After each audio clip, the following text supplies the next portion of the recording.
is Guardian Radio, your station for up-to-the-minute news and intelligent, interactive, and engaging conversations. 96.9 FM. The views and opinions of the hosts and guests are their own and do not necessarily reflect the views of the management and staff of Guardian Radio. Wake up, it's a new day. Wake up, it's a new day. It's the start of a new way.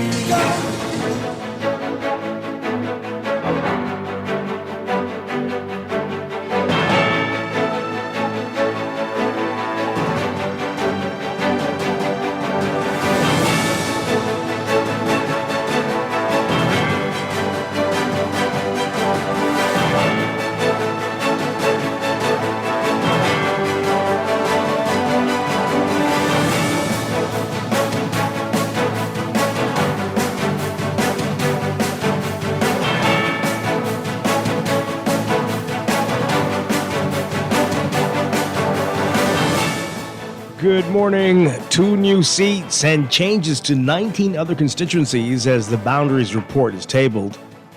Deputy Prime Minister Cooper defending the work of the Boundaries Commission. And the government announces a PPP for Port of Mayaguana. It's all straight ahead this morning. I'm Dwight Strachan, and this is Morning Blend. Wake up, it's a new day. Wake up, it's a new day. It's the start of a new way. Don't you know that it's the start of the end of the old way. Wake up, it's a new day. Wake up, it's a new day.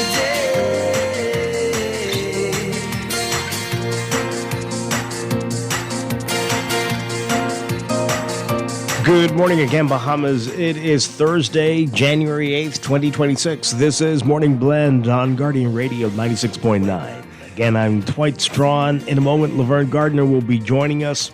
That's all straight ahead, but first, it's time for the overnight, the latest breaking news from while we're sleeping, and the top national and international headlines this morning.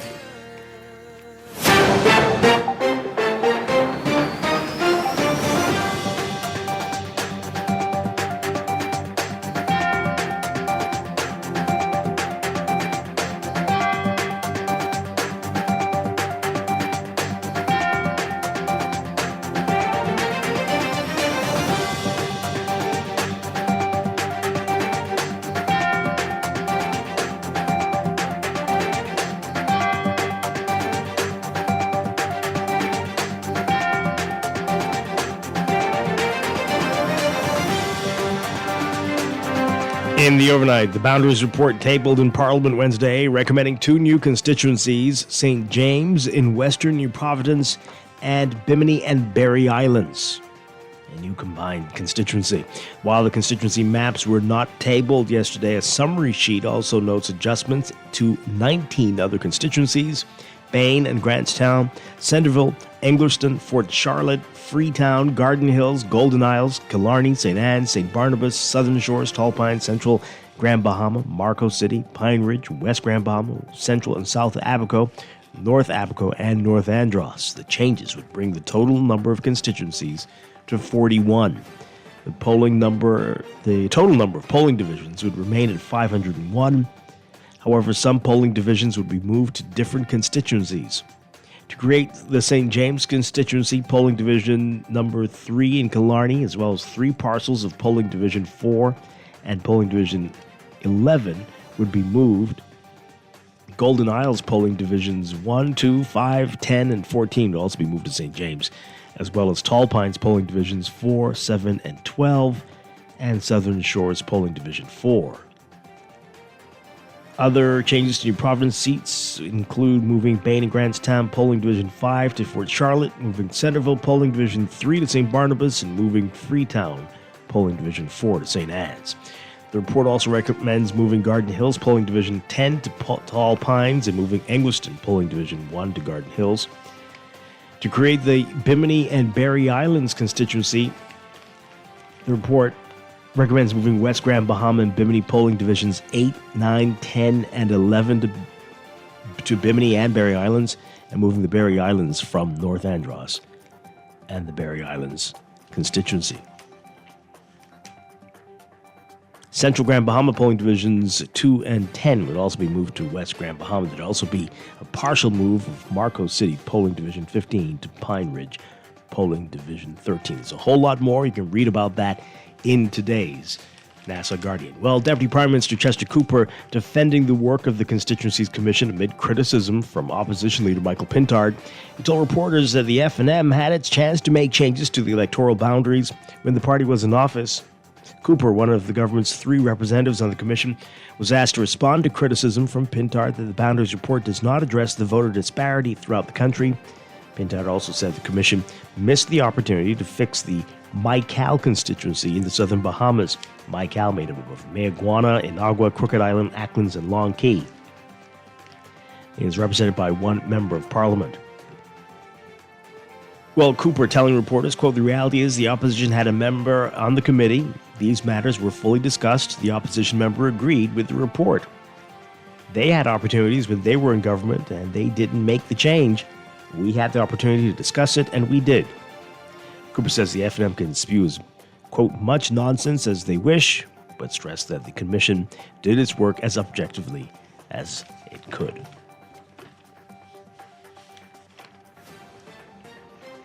Well, F&M leader Michael Pintard urging residents to register to vote. He made the comments before House Speaker Patricia DeVoe tabled the Boundaries report yesterday. The report, as we said, recommends 2 new seats.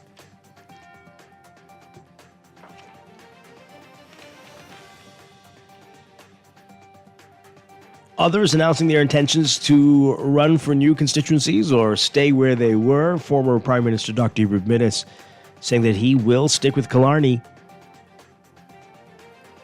Minnis saying yesterday, quote, "I'm the member of Parliament in Killarney and I intend to stay in Killarney. I'll review and see how many of my polling divisions they've moved. I have the greatest confidence not only in myself but in the constituents, and I am certain they will support me again. I'm not a runner. I've been in Killarney throughout and I intend to stay in Killarney."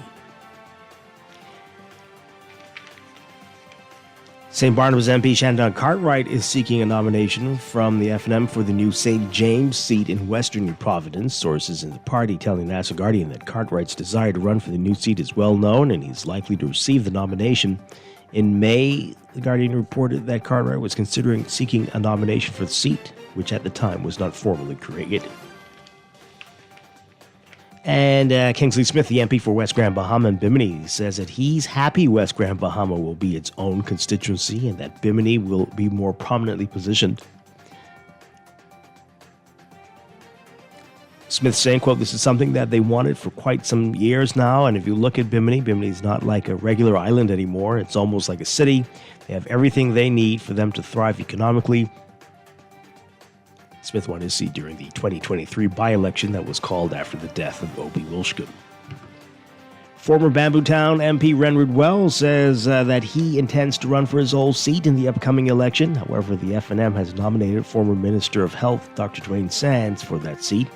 That means that Wells, who's still a member of the F&M, cannot run on the F&M's ticket for the seat. Outside Parliament yesterday, Wells said, quote, "Lord willing, my name will be on the ballot at the next general election for Bambootown." Wells says he intends to bring forward excellent representation.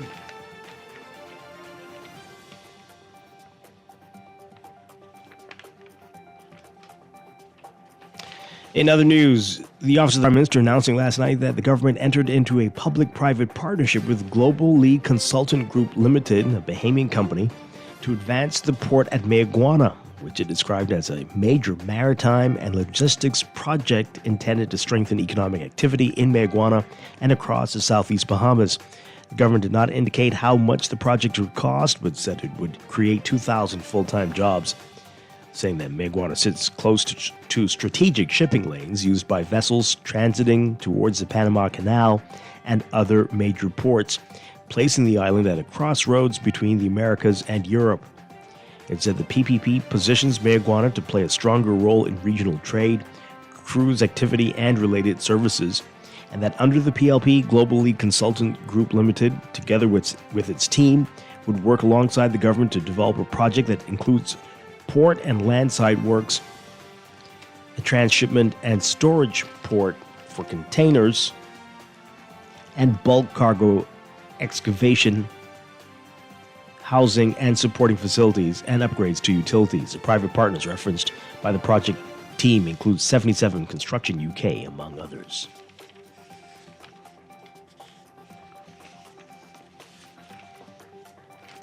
Two men are dead following a traffic accident in Eleuthera. This happened early yesterday morning near Palmetto Point. Police say they responded to the incident on Queens Highway shortly before 7 a.m. A Ford Transit and a Nissan Bluebird collided while traveling in opposite directions. Police say a man was driving the Ford and there were two passengers. The vehicle had significant front-end damage. Two men were airlifted to New Providence for medical treatment, while the remaining individuals treated and discharged from the local clinic. Police say a man was also driving the Bluebird and there was a male passenger in that vehicle, which had extensive front-end damage as well. Both occupants were extricated using the jaws of life. Police say a doctor pronounced both of the men in that car dead, ages 21 and 28. A 20-year-old Jamaican man who ditched a loaded gun during a police pursuit sentenced to 2 years in prison. Kenosha Booth pleaded guilty to possession of an unlicensed firearm and ammunition at his arraignment before Magistrate Lennox Colby Sr. yesterday. According to the prosecutor, at around 11:50 a.m. on January 4th, police officers were on mobile patrol at Meadow and Augusta Streets when they saw a gray Honda Civic without any license plates. The officers signaled for the driver to stop. However, he ignored the officers' commands. The vehicle, driven by Ashton Georges, crashed into a wall of a home at 23 Ferguson Street following a brief chase. The officers saw when Booth, the passenger, threw an Austria Glock 9mm pistol containing 7 rounds of ammunition onto the roof of the same house. The gun was retrieved and Booth and Georges were arrested. The charges were withdrawn against Georges. However, Magistrate Colby telling him that the prosecution would reinstate the charges if ballistic tests showed that the firearm was used in any pending matters. Overseas, U.S. President Donald Trump's administration on Wednesday sought to assert control over Venezuelan oil, seizing a pair of sanctioned tankers transporting petroleum and announcing plans to relax some sanctions so the U.S. can oversee the sale of Venezuela's petroleum worldwide. Trump's administration intends to control the distribution of Venezuela's oil products globally following its ouster of President Nicolas Maduro in a surprise nighttime raid over the weekend. Besides the United States enforcing an existing oil embargo, the Energy Department says the only oil transported in and out of Venezuela will be through approved channels consistent with U.S. law and national security interests. That level of control over the world's largest proven reserves of crude oil could give the Trump administration a broader hold on oil supplies globally in ways that could enable it to influence prices. Both moves reflect the Republican administration's determination to make good on its effort to control the next steps in Venezuela through its vast oil resources after Trump pledged that the U.S. will run the country.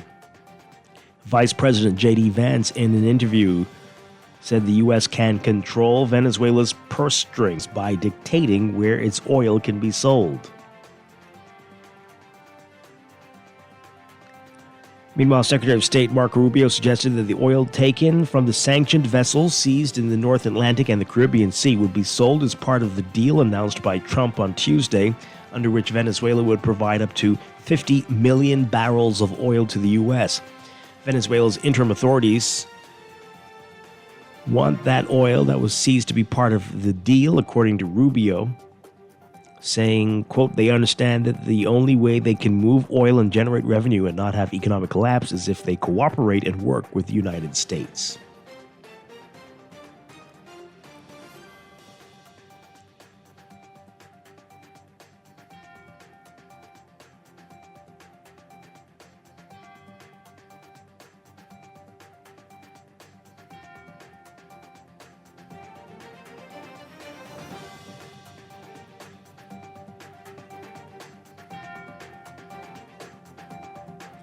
Canadian Prime Minister Mark Carney announcing Wednesday that he will visit China next week to meet with Chinese President Xi Jinping as Canada looks to reduce its reliance on the United States, which has threatened its economy and sovereignty.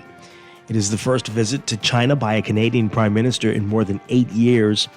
Xi invited Carney to China when they met during an Asia-Pacific summit in October. The visit comes as the two countries move to restore stronger ties after years of tensions. Carney saying in a statement on Wednesday, quote, we're forging new partnerships around the world to transform our economy from one that has been reliant on a single trade partner to one that is stronger and more resilient to global shock. Carney will travel to China from January 13th through 17th. He will also attend the World Economic Forum annual meeting in Davos, Switzerland from the 19th through the 21st. Trump has been threatening Canada's economy with sovereignty with tariffs, most offensively by claiming that Canada could be the 51st U.S. state.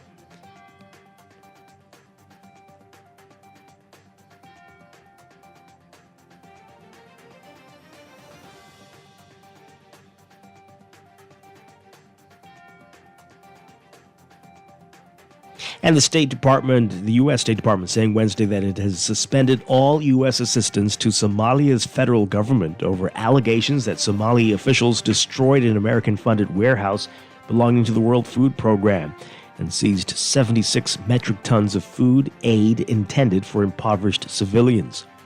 The department is saying in a statement that the Trump administration has a, quote, zero-tolerance policy for waste, theft, and diversion of life-saving assistance. The State Department has paused all ongoing U.S. assistance programs which benefit the Somali federal government. Any resumption of assistance will be dependent upon the Somali federal government taking accountability for its unacceptable actions and taking appropriate remedial steps. The suspension comes as the Trump administration had ratcheted up criticism of Somali refugees and migrants in the United States, including over well-publicized fraud involving child care centers in Minnesota. It has slapped significant restrictions on Somalis wanting to come to the U.S. and made it to those already in the United States to stay. It was not immediately clear how much assistance would be affected by the suspension because the Trump administration has slashed foreign aid expenditures, dismantled the U.S. Agency for International Development, and not released new country-by-country data.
In sports, the 2025-2026 Government Secondary Schools Sports Association basketball season resuming Wednesday at various gyms across New Providence, but a number of teams forfeited their games due to ongoing grievances between coaches and the association. Despite some senior teams opting to sit out of their respective contests, the Anatol Rogers Timberwolves suited up to play the Doris Johnson Mystic Marlins. They came out on top in an explosive wire-to-wire 119-17 beatdown at the D.W. Davis Gym. Meanwhile, the Timberwolves and the Mystic Marlins senior girls didn't show up for their scheduled contest. The 2025 GSSA Senior Boys defending champions Timberwolves asserted their dominance early in the first quarter, pulling away to a dominating 32-4 lead. The Timberwolves continued their attack in the second period. Caden Russell took off with the ball in the open court and threw down a massive dunk to extend the lead to 34 points. At the start of the second quarter, the defending champions enacted a full-court press, and the Mystic Marlins players struggled against the defensive pressure, resulting in several turnovers. The Timberwolves reeled off a number of baskets in transition opportunities. By the halftime mark, the team was firmly in the driver's seat, 69-8.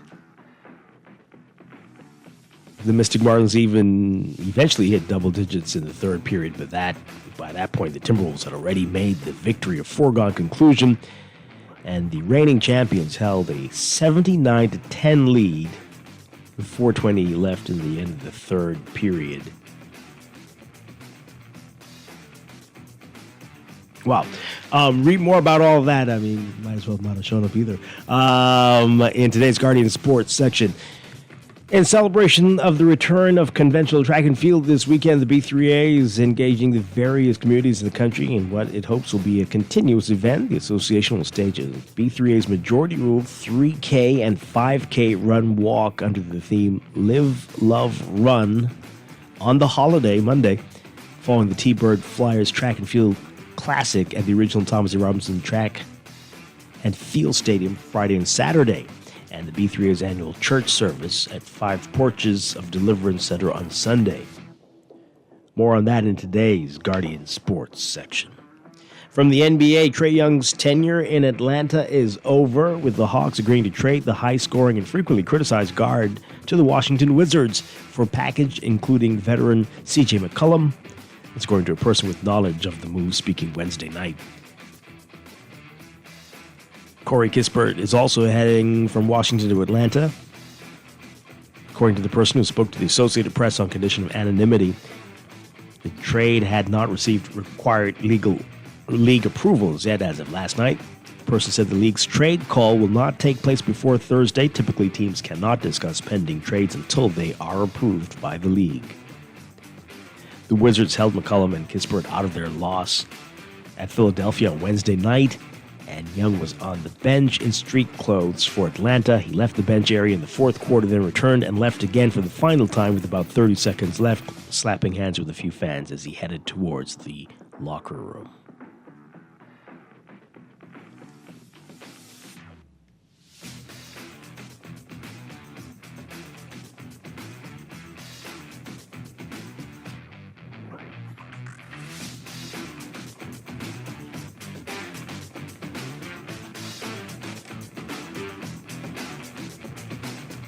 More from the NBA. The Trailblazers hold on to beat the Rockets 103-102. Stephen Curry and Jimmy Butler lead the Warriors past the Bucks 120-113.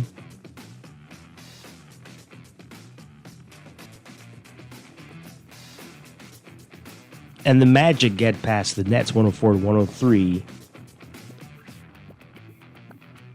in overtime. That's sports, and that's the overnight. Time for your first look at weather.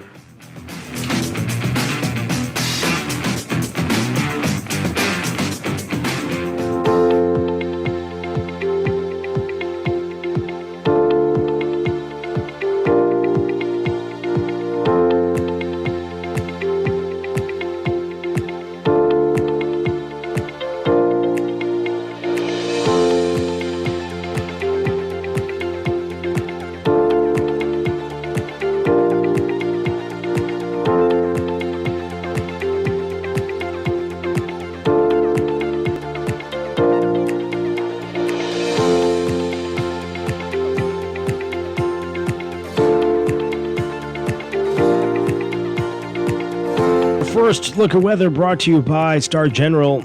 We've got generally stable weather conditions across the country today, courtesy of a ridge of high pressure center just to the east of the islands. Additionally, seasonably warmer temperatures can be expected along with a gentle to moderate breeze. There is a slight to moderate risk of rip currents along Atlantic beaches. Beachgoers and swimmers are urged to exercise caution in these areas. Your forecast for today: for most areas, we're looking at partly sunny conditions with a few cloudy intervals for the extreme northern and northwest Bahamas. Becoming fair at night for most areas. Only about a 10 to 20% chance of showers. Winds easterly at 10 knots or less for the extreme northern islands, 10 to 15 knots. For the northwest and central Bahamas, gusty at times for the central islands, and northeast to east at 15 knots for the southeast Bahamas. High temperatures today, we're looking at highs around 82 Fahrenheit, 28 Celsius. Overnight lows for the extreme northern islands around 64 Fahrenheit, 18 Celsius. The upper 60s for most other areas around 20, 21 Celsius. That's your first look at weather this morning. We'll have your extended outlook coming up in just a bit. This weather check brought to you by Star General, insurance made simple.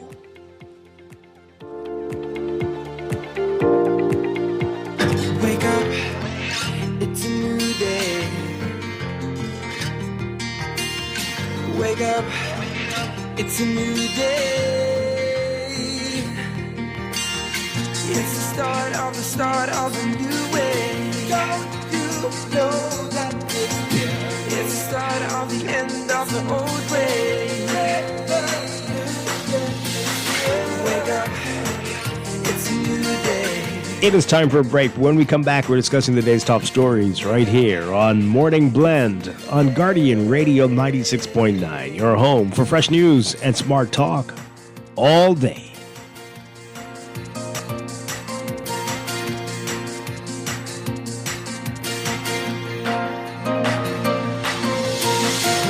At CFAL, we understand that a secure future is the greatest gift you can give your employees. That's why our tailor-made group pension solutions are designed to fit the needs of both large and small companies. With CFAL, you can provide the retirement you and your employees deserve, ensuring peace of mind and financial stability for years to come. Join the many businesses that have already entrusted CFAL to create the right pension plan for their employees, and let us help you build a brighter future for your team. Visit us at cfal.com to get started on building wealth so you can live well. CFAL, growing wealth for future generations. You try to rest, but roll with the best.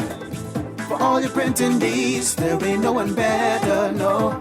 For posters and banners, magazines and flyers, for window decals, greeting cards and newsletters. No job too big and there's no job too small. Maybe we can print it, just give us a call. Let Print Masters bring your masterpiece to life. Located in the Nassau Guardian Building, telephone 302-2361. Step inside the John Baptiste Jazz Club at Baha Mar, where the rhythm of the islands of the Bahamas meets the soul of New Orleans. Every night, the lights dim, the music swells, and the air fills with that unmistakable energy. The kind that makes you close your eyes and just feel.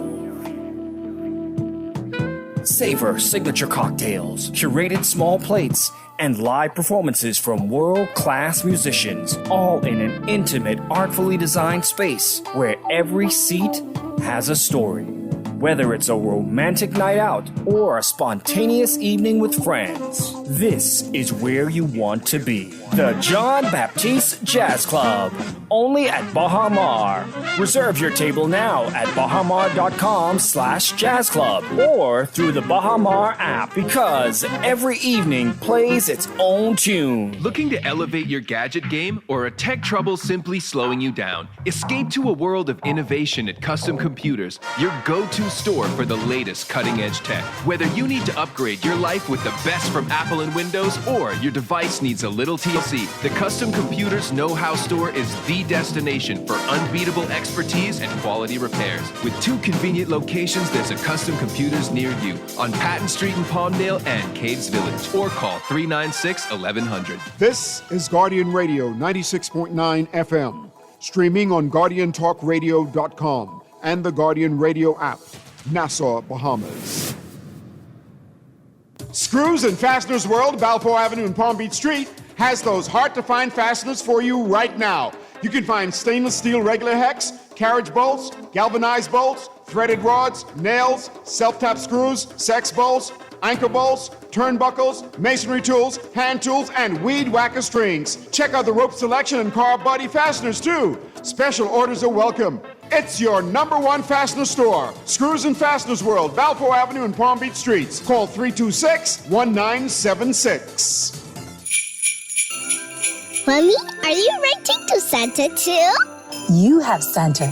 I have CIBC Caribbean. CIBC has sweetened the season, so you can bring your holiday dreams to life and wrap a new home or land with incredible cashback deals. Plus, your approved loan gives you a chance to win up to US $5,000. Apply now at www.cibccaribbean.com/sweeten the season. Terms and conditions apply.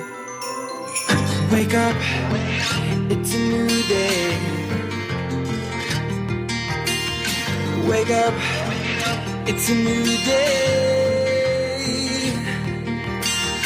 It's the start of a new way. Don't you know that it's the start of the end of the old way. Wake up, it's a new day. Wake up, it's a new day.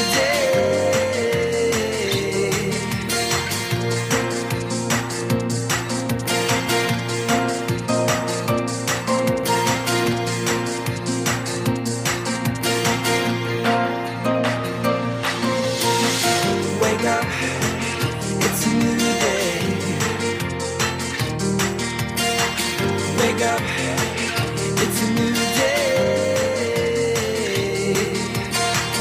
Wake up, wake up. Welcome back to Morning Blend on Guardian Radio 96.9. We are streaming live on GuardianTalkRadio.com and on the Guardian Radio app for smart devices. We're also on your televisions on cable Bahamas Channel 969 and BTC Flow Channel 612.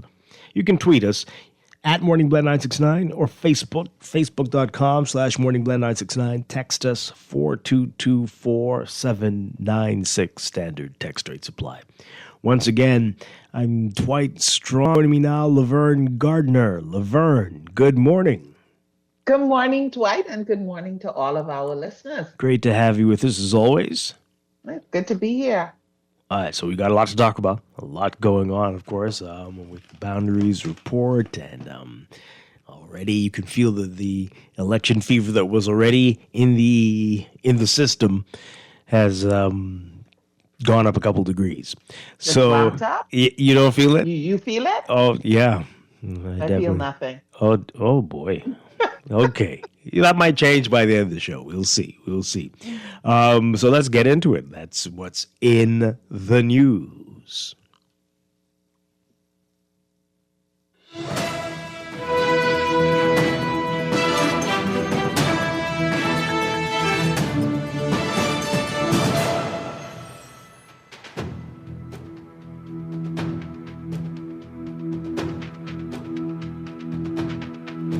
But in the news, can I just get this out of my system first? Because I can't really get over this story, the sports section, right? About this beatdown. I mean, this is wild. The Anatol Timberwolves, who are the GSSA senior boys defending champions, right? But still, beating the Doris Johnson Mystic Marlins in a game yesterday. You heard this? By 102 points. This is basketball. Is that an error? No. Do you mean they scored 102 points? They scored more than that. The score was one. I was just saying maybe it was a typo. I'm sure the Mystic Marlins wish this were a typo. 119 to 17. What happened? Did the players not show up? They must have left. At no point could the coach just say we concede? That's what I'm about to say. Don't they have a mercy rule? We read that earlier in the week, that in baseball, the St. Andrews team they called the mercy rule because they were getting slaughtered by the Queens College Comets for the baseball championship. 13-3, I think it was. But there's no mercy rule in basketball? Oh. Apparently not. At the half, they could have? Oh boy. Well, they thought they were going to come back? What happened? Well, what at the half, I'm trying to figure out in the coach's mind, the team's mind, why at the half they didn't call the mercy rule. They must have thought they could have scored 100 points by the end of the game. Was it that Anatol scored all of those points in the second half? Oh, no. Because maybe at the first half they were kind of close. No, our Tanaj Sweeting has it all laid out in the story. So they had, like you can tell by the half. So in the first quarter, they were 32-4. Mm-hmm. You know, well, okay, just waking up maybe. And then by the end of the half, it was 69-8. Come on now. What I don't know. What was happening? They finally hit. The coach taught them a lesson, like. Okay, so let's read. You know, I don't want to pick on these poor kids. They finally hit the double digits in the third period, but by then it was a foregone conclusion. Well, long before then. All right, so Timberwolves head coach Danico Bowles spoke about how it felt to open 2026 with a solid victory. Well, I'm sure it felt very good. Slaughter, but okay. Does the other coach speak? Let's see. I just want I'm more interested in what the other coach had to say. All right, so I don't see. Maybe they didn't want to talk. Maybe. Okay, well here you go. No. Okay. No, they didn't want to talk. We don't go. Yeah. Okay. Then he chose not to talk? Well, we don't have him in here. You don't have it in there. Well, I mean, what could he say? But they're having some issues apparently with the start of the season because a couple of teams didn't show up. They forfeited games because of some grievance between the coaches and the association. But that's not going to be the excuse of the Doris Johnson Mystic Marlins. They probably should not have shown up too. No, I was going to say who forfeited games? Doris. Well, those people didn't show up. The Mystics. But other teams. Other teams, okay. Other teams didn't show up. Yeah. But the Mystics senior girls didn't show up. Okay. Nor did the Timberwolves senior. The boys did. The boys did. Mm-hmm. So the boys for the Timberwolves showed up. And who showed up for the Mystics? Yeah, the boys. That was the boys. All that was the boys. The Mystics. Boys from around the corner? You mean, were they the regular players? Yeah. I don't know what's going on, but something was off. I think at some point, as a coach, and I'm not a coach, but like, if they can only, and it's only at halftime, you can invoke the mercy rule. Beyond that, you have to play out. Is that it? That's what my producer's saying. You to play? That's, okay. So boy. I guess maybe halftime he was thinking, I don't want to just give up right quick. At this point, we've got a halfway more to go. And then once you decide to play, you have to continue to play. Well, this texter says no mercy rule in basketball. The coach should have not come out the locker room after the half, and the referees would have called the game. That's what you're saying. Okay. That's what the producer's saying as well. So, so you came out, so you got to play. Oh, dear. Oh, well. Wow. Oh, wow. I wonder what conversation do you have with your team after that, Well, I mean, what do you have at halftime? I don't know. That's a tough one. Woo. But it's the first game of the season, yeah? I'm not too sure, but it's early still, apparently. It's early still. And perhaps you look at whatever. Who knows? They might be able to come back from and this. have that conversation, and have that conversation about what to do and moving forward in the practices and continue to, of course, encourage the team because you don't want them to become so despondent that they no longer, want to play on the team. Right, exactly. So you can recover. There's been blowouts in professional sports, and so, Well, Those are the kinds of conversations that you need to have, and so that you put it in a proper perspective, that it does not have to be the.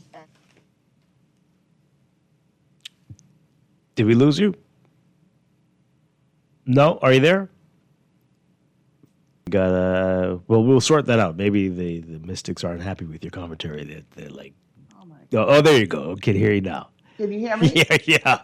I think that was intentional on your part. Yeah, I didn't do a thing, but but as I was saying, those you have to have those conversations and kind of put it in perspective of that it's still early in the season, right? And we definitely know that there's some things that we need to work on.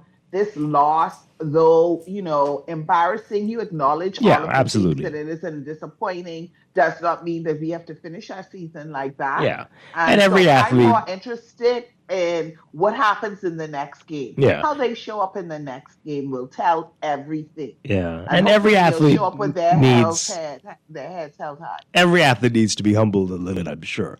It's not about being humble. No, you need to understand how that feels. Right. No, Dwight, it's not about, okay, we say it as if it happens. It happens. It's a humbling experience, but it happens. It happens. Nobody so has you have a to, perfect record. Right. So it happens. But let's not put it like, you need to be humble, to put it that tone. The reality is that two teams go out and they practice and they can give it 100%, but there's going to be one victor, right? And so for the person that did not win, you just take away those lessons. Well, take away to be better. Being beaten by 102 points is a little more than I'm just speaking generally. Right. I'm just speaking generally. I'm not speaking specifically to that. Mm-hmm. Clearly, there's some things there's some work that needs to be done. Quite a bit. But good luck to everybody, and hope the season, hope that whatever's going on with the coaches and the association can be worked out as well. Worked out. And Mystics, if people are listening, keep your head up. Get back out there on the court. Do your drills, your runs, and, let's turn it around. Yeah, by God, please. A couple of Why did you have to put that? I'm just saying that we can't be reporting on stuff like that again. Wow. This, because I think one team was playing football and the other was playing basketball. But anyway, because that score is crazy. Let me just say, if this was the NFL, the coach would have been fired. I'm just saying. At the end of the quarter. The first quarter. Anyway, this person says, Dwight, that coach needs to go back to teaching home economics. Now, Lord. Out of control. This person says, Anatol is a powerhouse with great coaching. Okay. Yeah. Okay. And I hope nobody, comments and says, they were running the score or something like that. Is that a thing in basketball? I know in football. Okay. I'm very much of keep scoring until there's no time left on the clock. Wow. Kind of a person. Oh my. Yeah, for sure. That's what we came here to do. We came to play, right? Sure. All right, so let's get to the big story of the day. The Boundaries Report finally has been tabled. 2 new seats with some changes to the other 19 constituencies. So the National Guardian has it all outlined, which polling division has been recommended to move here and there, and that's a lot of that kind of stuff. And so people are going to be like, which constituency am I in? Pay attention. You probably aren't where you think after all the little shuffling that's been going on. But the 2 new seats, St. James in Western New Providence, this has been the split that we've been anticipating for a long time with Killarney. And then as was reported earlier in the week, that the new Bimini and Barry Island constituency would bring the total number of constituencies up from 39 to 41. Right? And the total number of polling divisions would remain at 501. However, some polling divisions have been moved to different constituencies. So, quite a few changes, as we said, and the head of that commission, Deputy Prime Minister Chester Cooper, who was part of the commission at least, defending the work after some criticism from the opposition leader, Michael Pintard. and explaining the need for the 2 additional seats. Take a listen to this report from our Vanik Toot. Former Prime Minister Dr. Hubert Minnis says he will run in Killarney despite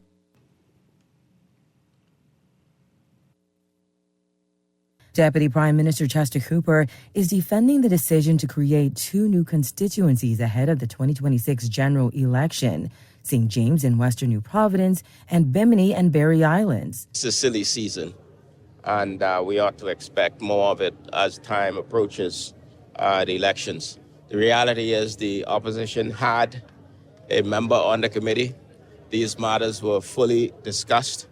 The opposition member agreed with the report, executed the report. We laid the report today. That report will go to the Governor General. And indeed, next week, the order will come, which will be executed by the Governor General. A missed opportunity. They had opportunities where they were in government. They didn't make the change. We had an opportunity to discuss it, and we did. And the majority of the Boundaries Commission determined that it shouldn't happen, and it didn't. Cooper, who is a member of the 5-person Constituencies Commission, was responding to opposition leader Michael Pintard, who said the commission missed an opportunity to address the lack of parity in certain constituencies. Pintard pointed to his own constituency of Marco City, as well as Michael, which covers 4 islands and a key.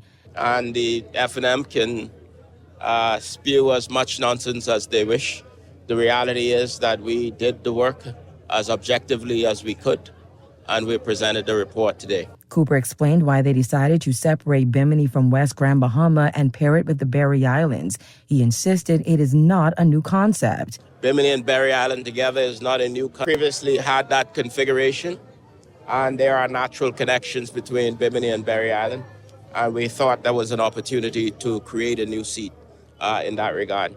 The second new constituency, St. James, combines parts of Golden Isles and Killarney in Western New Providence. We've said many times before that Killarney and the old Golden Isles comprised of roughly 16,000 voters, where an average constituency is 5,000, and we wanted to create more balance. And therefore, when you see the map, you will realize that some of the old Golden Isles have been formed St. James, along with a part of Killarney and some of the surrounding polling divisions from other constituencies. So overall, Killarney is still the largest constituency, but we wanted to ensure that most constituencies fall within the 5,000 range. Okay, Vanik, to that report there. Let's get your reaction to that. Interesting things said there, and especially when you take that with the comments from West Grand Bahama Bimini MP Kingsley Smith, who this headline says that he's happy for the split. Our LaTanya Roberts writing about that. Kingsley Smith, the MP for West Grand Bahama and Bimini, says that he's happy West Grand Bahama will be its own constituency and that Bimini will be more prominently positioned. House Speaker Patricia DeVoe tabled the Boundaries report yesterday, of course. He said, quote, "I'm happy for the people of Bimini. This is something they wanted for quite some years now. And if you look at Bimini, Bimini is not like a regular island anymore. It's almost like a city. They have everything they need for them to thrive economically. You have a major hotel on the island. You have a port pier where cruise lines are coming. You have MSC Cruise Line that has a private island. You have a new airport that is being built. You have new roads that are being paved on South Bimini. Over the years, they want to be able to handle their own affairs.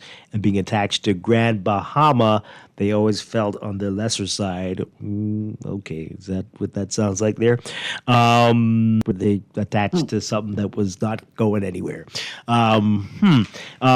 Smith, of course, won his seat during the by-election in 2023.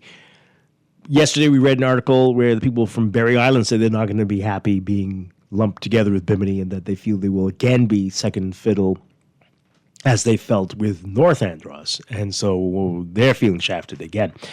What do you say to that? And what does this mean for the people of West Grand Bahama?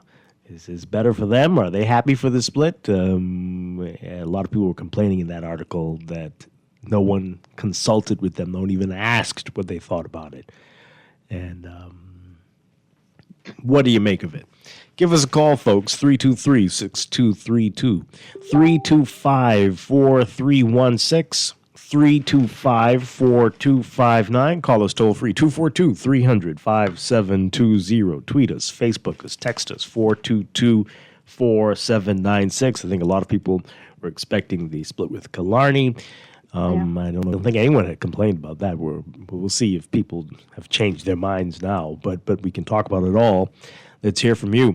You're in Grand Bahama, Laverne. Before we get to the calls, what do you think? You think, what do you make of that? Is it better for Bimini to not be with West Grand Bahama? Honestly, we'll see. That's the only thing that I can say. It's been with West Grand Bahama, so we'll see how that works out for them. Mm-hmm. Yeah. Wow. Okay, let's go to this phone call. Good morning, caller. You're on the air. Good morning, Dwight and Laverne. Good morning. Good morning. And I really couldn't help but chuckle when you talk about that game, because it reminded me of how strong psychology plays in this game we call life. My son could tell you about this. I actually lost $10,000, and I sat and watched $10,000 disappear from me, $100 at a time, and I was just psychologically trapped. I have some other trader friends who lose like $1 million. Just watch the money go because of the psychology. But I want to share something with you about the name St. James. In the New Testament, I think you will find two St. James, one being the greater one, who will have a higher score because he was actually a part of the inner circle, and the other St. James was the lesser. So, that was the lower score, so you could tie it into the game. But the fact is, they were both martyred by King Herod. I don't know why they didn't just choose a smarter name like Saint Good, because the word God is in good. And people would psychologically just vote for God and good. They stupid when they make these name changes, man. They should consult me, okay? Okay, all right. So you got an issue with the name. Thank you. Interesting. Yeah, I don't know if there's been an explanation as to how that name came about, right? Yeah. When I heard it, I was curious too. I was like, St. James. Is there a St. James Church out there or anything? I don't know. There is? There is? Okay. Out there? No. Is it? No, I don't think it. No. Is that what it's called in Adelaide? Okay, I got to look it up. And then it's still kind of strange, right? But, boy, this is so odd. Let's take another, okay. St. James Anglican Church in Adelaide. Sure. Okay. Oh, maybe. Maybe that's why. Well, I mean. I don't know. Okay. Yeah, we don't know the rhyme or reason behind the St. James. Sure. Well, we got a lot of the Anglican churches, right? St. Anne, St. Barnabas, this is what, Anglican town, I guess. Hey, I'm an Anglican, so I'm sure. Great. But why did you say that like that? Yes, Laverne. You tried to say something? Let's take this call. Good morning, caller. You're on the air. Morning, Dwight. Good morning, Laverne. Hi, good morning. Good morning.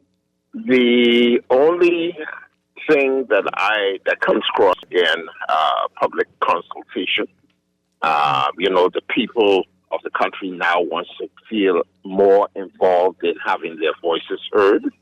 Was this change in consultation with the people? Did they do a poll in the areas to determine whether the people agree or disagree with these moves? Because according to right now, it appears that one island or one island is not, according to the report now, is not pleased with being lumped. They do not want to feel like a second fiddle.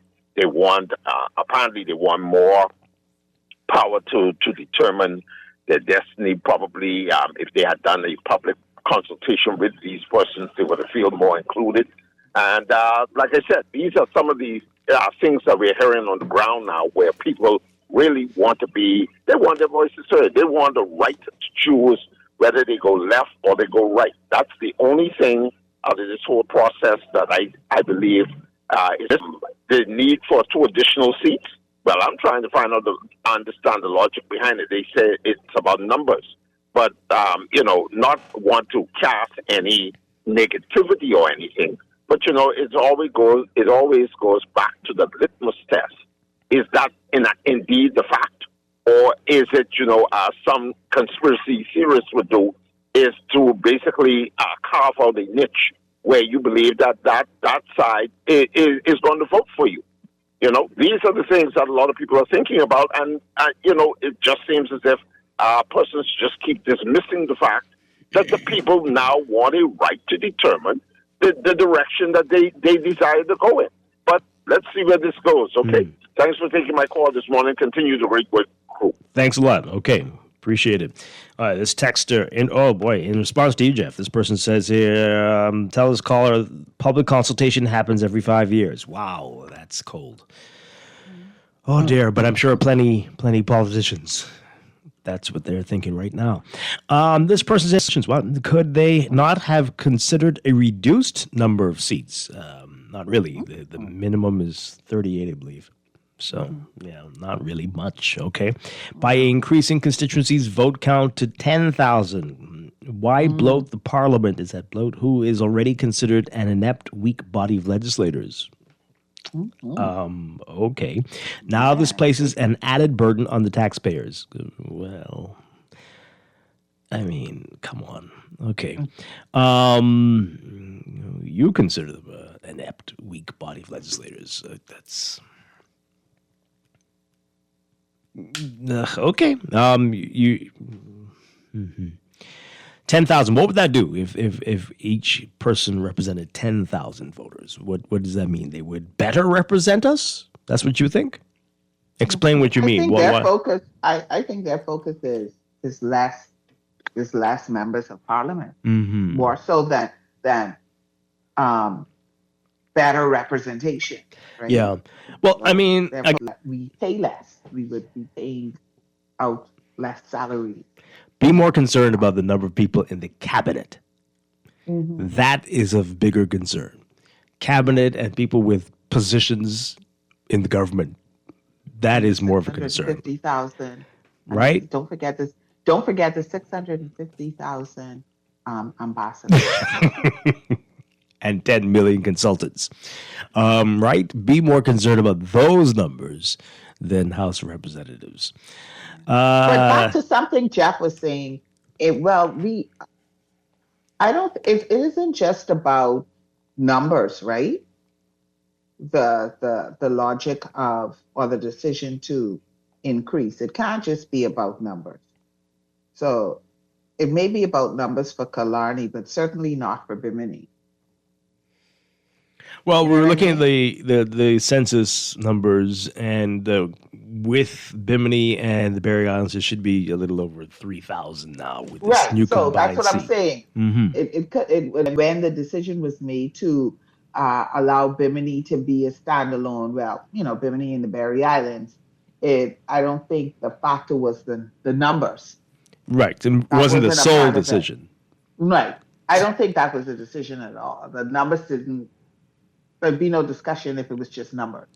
To be associated with groups who are more closely aligned or got similar issues, similar needs, and similar desires, perhaps. But unfortunately, though the Barry Islands, they're still unhappy because they're saying, you're lumping us again with another island.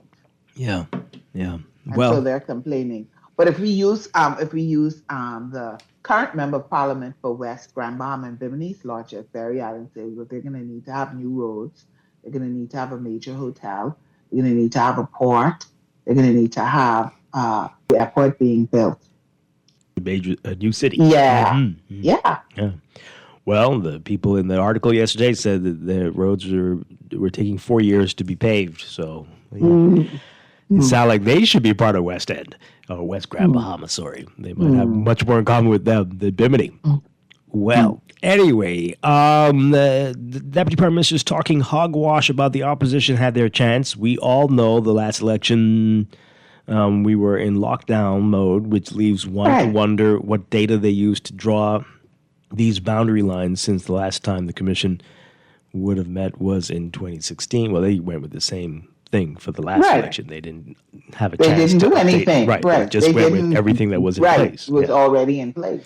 So you tell me that in 10 years the voters remained the same, no one died. No, what are you talking about? You're completely misconstruing everything with your last part there, Texter. So focus. That's all focus. Focus. Unrelated to the Boundaries Commission. Oh boy. Can someone please look into the traffic lights on Tonic Williams Darling Highway being out? The traffic lights. The street lights, you mean? Street lights? Street lights. Okay. Mm-hmm. All right. Let's take another call. Good morning, caller. You are live on the air. Good morning, cousin Dwight. And good. Happy New Year's, Laverne. Good morning and Happy New Year to you, Grammy boy. That's right. And we get beat. The body get beat. So I kind of a little upset. Both. But boy. The other two get beat. But Dwight and Laverne. I see what Grammy meant when she was telling me absolute power corrupts absolutely.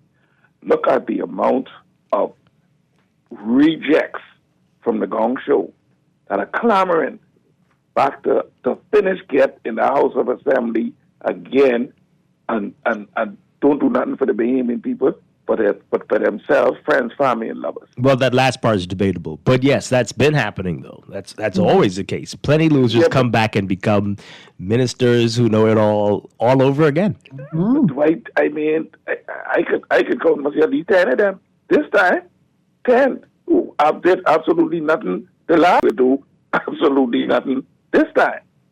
The Bahamian people has to be ahead of this, a step ahead of this game, man. We got to be, man. Success these two parties. Oh, Jesus. I just feel so bad, right, when I hear things like this. But one thing I can safely, Grammy Boy, I can safely say, they have committed the cardinal sin, the PLP, the Progressive Liberal Party. And the reason why I said that is because history, once you got that cake, history will deal with you. Because no parties that have tampered with those boundaries has ever got ahead to win the next general election. So they just signed, sealed their fate. None. That's history. Okay. I mean, I don't know if that's accurate, but it is accurate. Trust me, Dwight. It is accurate. None of one. Thanks for taking Grammy Boy call. All right. I mean, you gotta ask after to check into that. These are some tweaks and stuff, you know. But okay, I hear you. I hear you. Things have happened before. I don't know what he's saying, but do we really think that this boundaries, the cuts that they've made, the adjustments that they've made, is gonna have a great effect on the outcome of the election? Now, the election, whenever it happens. I'm sure some people think that, but is it accurate? I don't know. I mean, sometimes maybe, sometimes not. It depends on a lot of things. It depends. Well, I guess we'll find out whenever election is called. When's that date again? Only one man knows. Okay. Only one, but it is soon. Soon time. Let's take this call. How do you know? How do you know? You know it soon. Sounds like you know something. I mean, it has to be this year. And the year goes by quickly, so it's going to be soon. Okay. Last year felt like it was only 2 months long. Honestly. So I don't know what this... So this election might be tomorrow. Caller, good morning. You're on the air. Are you there? No, let's take the other one before we go to a break. Caller, good morning. You're on the air. Good morning. Good morning, Lorraine. Happy New Year, Lorraine. Good morning. Happy New Year. Yeah, Lorraine, the last time you was over here with Dwight and you was in the studio, I given you A+ for coordination. Burgundy here, burgundy shades, burgundy lip gloss, burgundy eyeshadow, burgundy fingernail polish, burgundy Chanel bag. You must know burgundy shoes and all. Were you here in the studio? Dwight set you right up. Dwight said, check the live feed. You always check the live. I go into the live feed. I say, Lorraine, get you off, right? Lorraine getting on by. But, Dwight, I got a question. My glasses do look similar, though. Go ahead. Yeah. You staying on, man. Yeah. Dwight, I have a question. I know someone who's registered from last year around this time. Mm-hmm. If you've been registered in Galani, what you got to do? Go back in and register over in St. James? That's a good question. So if you pick up the paper today and then it'll tell you which polling divisions are moving. Okay. Right? And so you got to pay attention and want to talk to the Parliamentary Registration Department. So people have to be looking out for that. You might not be where you thought you were. All right? You might not be where you thought you were. And so everyone needs to be paying close attention over the next few days. That's why I brought it up. Appreciate that. All right, then. Thanks so much. You and Lorraine, you all have a wonderful year. Enjoy the rest of the year. You too. Hopefully we'll continue to hear from you all year. A couple messages as we go to the break. This person says here, all right, so this is, so St. James, it's a big thing in the Adelaide community, and all the other churches in the area have Adelaide in the name. So I said, well, why not just name the constituency Adelaide then? Adelaide. Well, there's a response to that. They say, see, you just ain't paying attention. Adelaide is a name synonymous with the F and M. So they would never have done that. I'm like, wow. You probably have a very good point. For constituency 257 or something, so right. I suppose get all the emotions out of these names and stuff. Yeah. Or it'll name them after. It'll be a problem, right? It'll still be a number. It'll be a problem because then it'll be like, so why is this number one and that over there was in existence before? So too many sixes in this number. We can't have this in Mike. You're right. Yeah. Right. So if we want to have an issue, we can have an issue about anything, right? Definitely. But I was also curious about why St. James. Okay. It just, in the flow of all the other names, right? It just, for me, was like St. James. Hey. I wasn't on the commission, so All right. As we get ready to go to the break, this person says here, the power has been off on Crooked Island since 3 p.m. yesterday. Lord. Plus, we heard earlier in the week it was off for a couple of days. We can't catch a break. My goodness. Again, this is one of the challenges with MyCal, right? That folks were hoping there would have been some adjustments there, too. Boy, that is rough. That is very rough. What is going on indeed? We're going to take a break, folks. We'll be back. This is Morning Blend. A whole lot more to talk about. Other candidates, potential candidates, incumbents, making moves or not making moves, but have a lot to say. We'll get to what's going on with all of that throughout the morning. Stay with us here. This is Morning Blend on Guardian Radio 96.9. Listen. From Foggy to Yellowtail, from Jackfish to Killer Whale, I jump in my dingy boat and I head on down the coast. I need a fish to bite, my kids gotta eat tonight, so I do what I gotta do, take some fish back for them to stew. I've been in the trail long, and I was very strong. By my father's side, he said, get this boy to make your man. What you got a big nine, son, you'll be fine. Just keep your eye out for them road groupers passing by. I'm a fool, my work.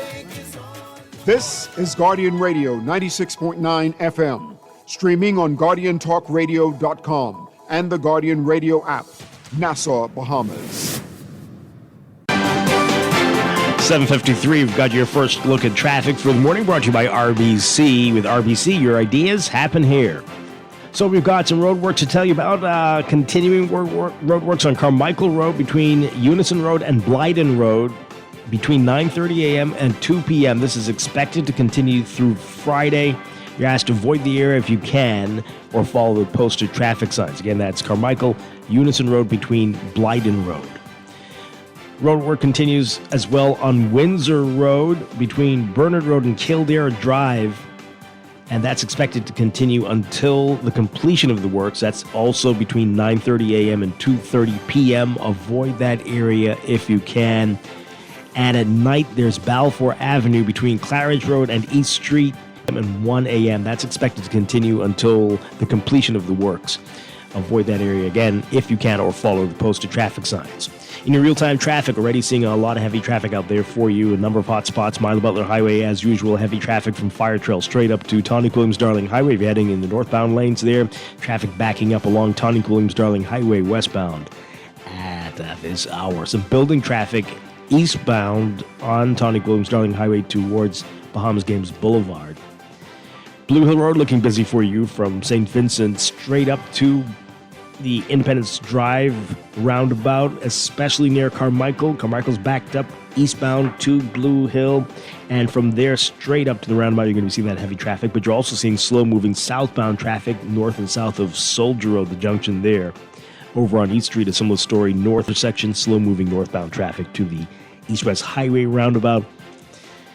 Back to Western New Providence, we're looking at the slow-moving Carmichael Road traffic heading towards, and then to Eastern New Providence, you've got along Prince Charles Drive, slow-moving westbound traffic at the major intersections, especially heading into Robinson Road, very heavy, slow-moving westbound traffic straight up to East-West Highway. Marathon northbound also seeing slow-moving northbound traffic.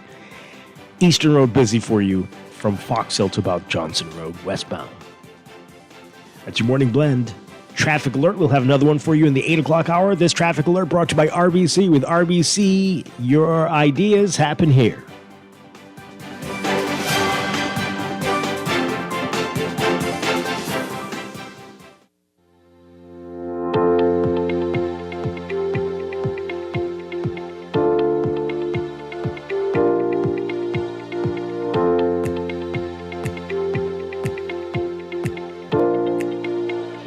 And another check of your weather for this morning. We've got generally stable weather conditions today across the country, courtesy of a ridge of high pressure centered just east of the islands. Additionally, seasonably warmer conditions expected along with a gentle to moderate breeze.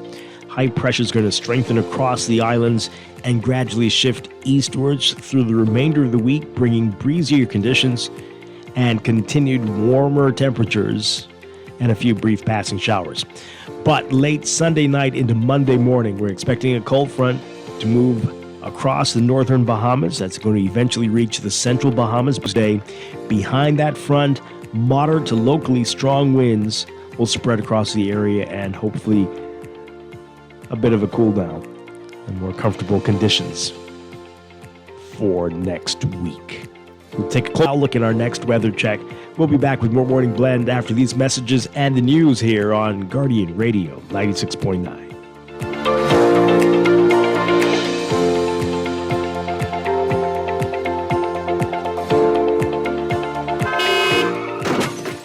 No one likes a fender bender. Oh, man. From a little scratch to a fully covered with auto insurance tailored to fit your needs and budget.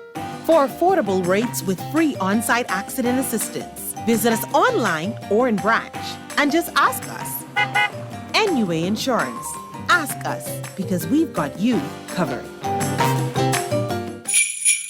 'Tis the season for dreams to come true. There's Santa for the kids and CIBC Caribbean for you. Whether it's a house, land, vehicle, or upgrading your home, CIBC Caribbean can support your dreams with the financing you need. Enjoy incredible cashback deals with mortgages and land loans. Plus, your approved loan gives you a chance to win up to US $5,000. Apply now at www.cibccaribbean.com/sweeten the season. Terms and conditions apply. Don't shop at Sherwin-Williams then. Don't get the best service in the Bahamas then. The love is really, really strong in Sherwin-Williams.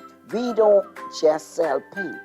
We service you with a smile, good hearts, mind, soul, and body. And customers, as much as we love ourselves. Yes, real talk. I'm not just saying this Real talk. to impress myself.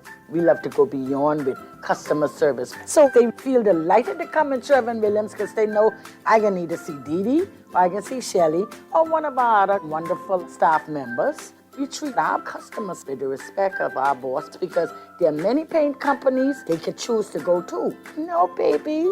If they go to some other paint companies, so I gonna this little thing at the end of the week. We want to make sure you get that little ting, Shelley. Come visit Shelley and Dee Dee at Sherwin-Williams, Bahamas, and you'll surely find color in every day. This is Guardian Radio 96.9 FM, streaming on GuardianTalkRadio.com and the Guardian Radio app, Nassau, Bahamas.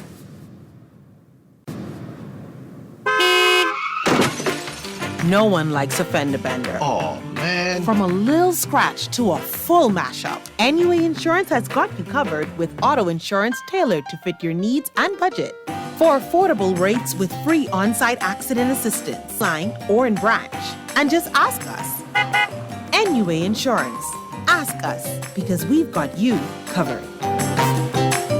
In the world of business, technology is not a choice, it's a necessity. And for businesses that demand excellence, there's only one choice for unparalleled support and cutting-edge technology. Custom Computers. You have challenges and we have solutions. Computing, networking, storage, and printing for enterprises large and small, aligned with premium brands like HP, Microsoft, Konica Minolta, and more. Get tech done the right way with Custom Computers. Call the know-how team at 396-1101. Did I need birthday to you? Happy birthday, happy birthday, happy birthday to you. Oh, did I eat up all the food? Did I drink down all the rum sweet? We can scrape it dance all night long to the sounds of the ancient man. Now you done blow your candle, you done look on all your gifts. We done sing a happy birthday and you done made birthday wish. While my mind asking a question, Lord, I wonder who it will be. You give your first piece of birthday cake too. Oh Lord, my God, I pray that it's me. Oh, did I need all the food and did I drink on the rum sweet? We can street me dance all night long to the sounds of the ancient man. Now you done blow your candle, you done look on all your gifts. We done sing a happy birthday and you done made your birthday wish. You know I was like your buddy. If you see Duquesa Dean today, wish her a very happy birthday. It is Duquesa Dean's birthday, and we are very happy for her. Welcome back to Morning Blend. Dwight Strachan along with Laverne Gardner today. And again, happy birthday, Duquesa. Hope you enjoy it, and wishing you many, many, many, many more. Laverne, I know you have some wishes for her as well. Are you back up there? We got you. Did we lose you? Yep. Welcome back to the show, folks. We'll get Laverne patched in once again. So we're talking, of course, about the boundaries report, getting your reaction to the 2 new constituencies and the various other changes that have been a lot of reaction from incumbent MPs and others who are aspiring and what they have to say. And we're getting your reaction to all that this morning. 323-6232, 325-4316, 325-4259. Call us toll free, 242-300-5720. Tweet us, Facebook us, text us, 422-4796. Laverne, you back with us? Maybe you're muted? Yes, you've muted yourself. Okay, you unmute yourself. We'll read some text messages and then we'll get to some other parts of what's... Hi. Oh, there you go, finally. Okay. Hi. So this text says here, I'm in Fort Charlotte. If my polling division is moved to another constituency, I won't be voting because I've already decided which candidate I want to represent me. My voting decision has rarely been for a political party. I usually vote for candidates. Wow. I mean... I don't understand your stance. Right. I don't get it. I mean, okay, so things change. They've already decided. Yeah, well, things change. Who they're going to vote for, so they don't want to have to sit down, I guess, and rethink their decision. I mean, okay. Hey, I mean, I don't understand you. What can you say? But it doesn't make any sense. But if that makes you feel better about things, okay. I mean, things happen. things happen all the time. There could have been all kinds of other things that could have happened. So, but you got to roll with the punches, right?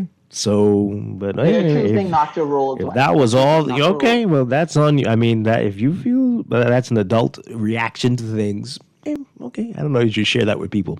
Keep that to yourself. But we gotta come on now. If you think about it, right, Dwight? Here's the thing. They've already put a lot of thought and whatever research into the candidate that they would like to support. And now to have to rethink that, to use that energy now to think about different candidates, maybe it's just not something that there are bigger things that you'll have to worry about. I'm sure that you've had to worry about in life. This is not exactly. That so you big don't want to deal. make that what you don't want to expense, and because of that, you don't want to expend additional energy having to rethink something that you already decided on. Seriously? So, Now, voting is a serious thing, but it ain't that big a deal. Come on now. Seriously, calm down. Calm down. Is this your first time? I don't know what's going on here. Like I say, things could have happened. A lot of things could have happened to the person you wanted. okay, but none of those things happened. It was the change. It was the change in the boundaries. Okay. So, That's real mature. Caller, what say you? You're on the air. Good morning, Dwight. How are you doing? Doing well. So, I think Mr. Pintar was given a chance to get his party together or meet everybody. Okay, turn on your radio for us. I'm saying I think the Pintar was given a chance to get his party together. This is only something that people think about. I'm still a component of someone not running against Minutes because I think it could tear the party apart. So this is an opportunity for the doctor to take the new seat and let Minutes go unopposed from the effing side. And I think that would be a good way of trying to pull the party together. This is the opportunity they have. Now that they see this being developed, so sometimes you got to see things for what it is and capitalize on the hand that you are dealt.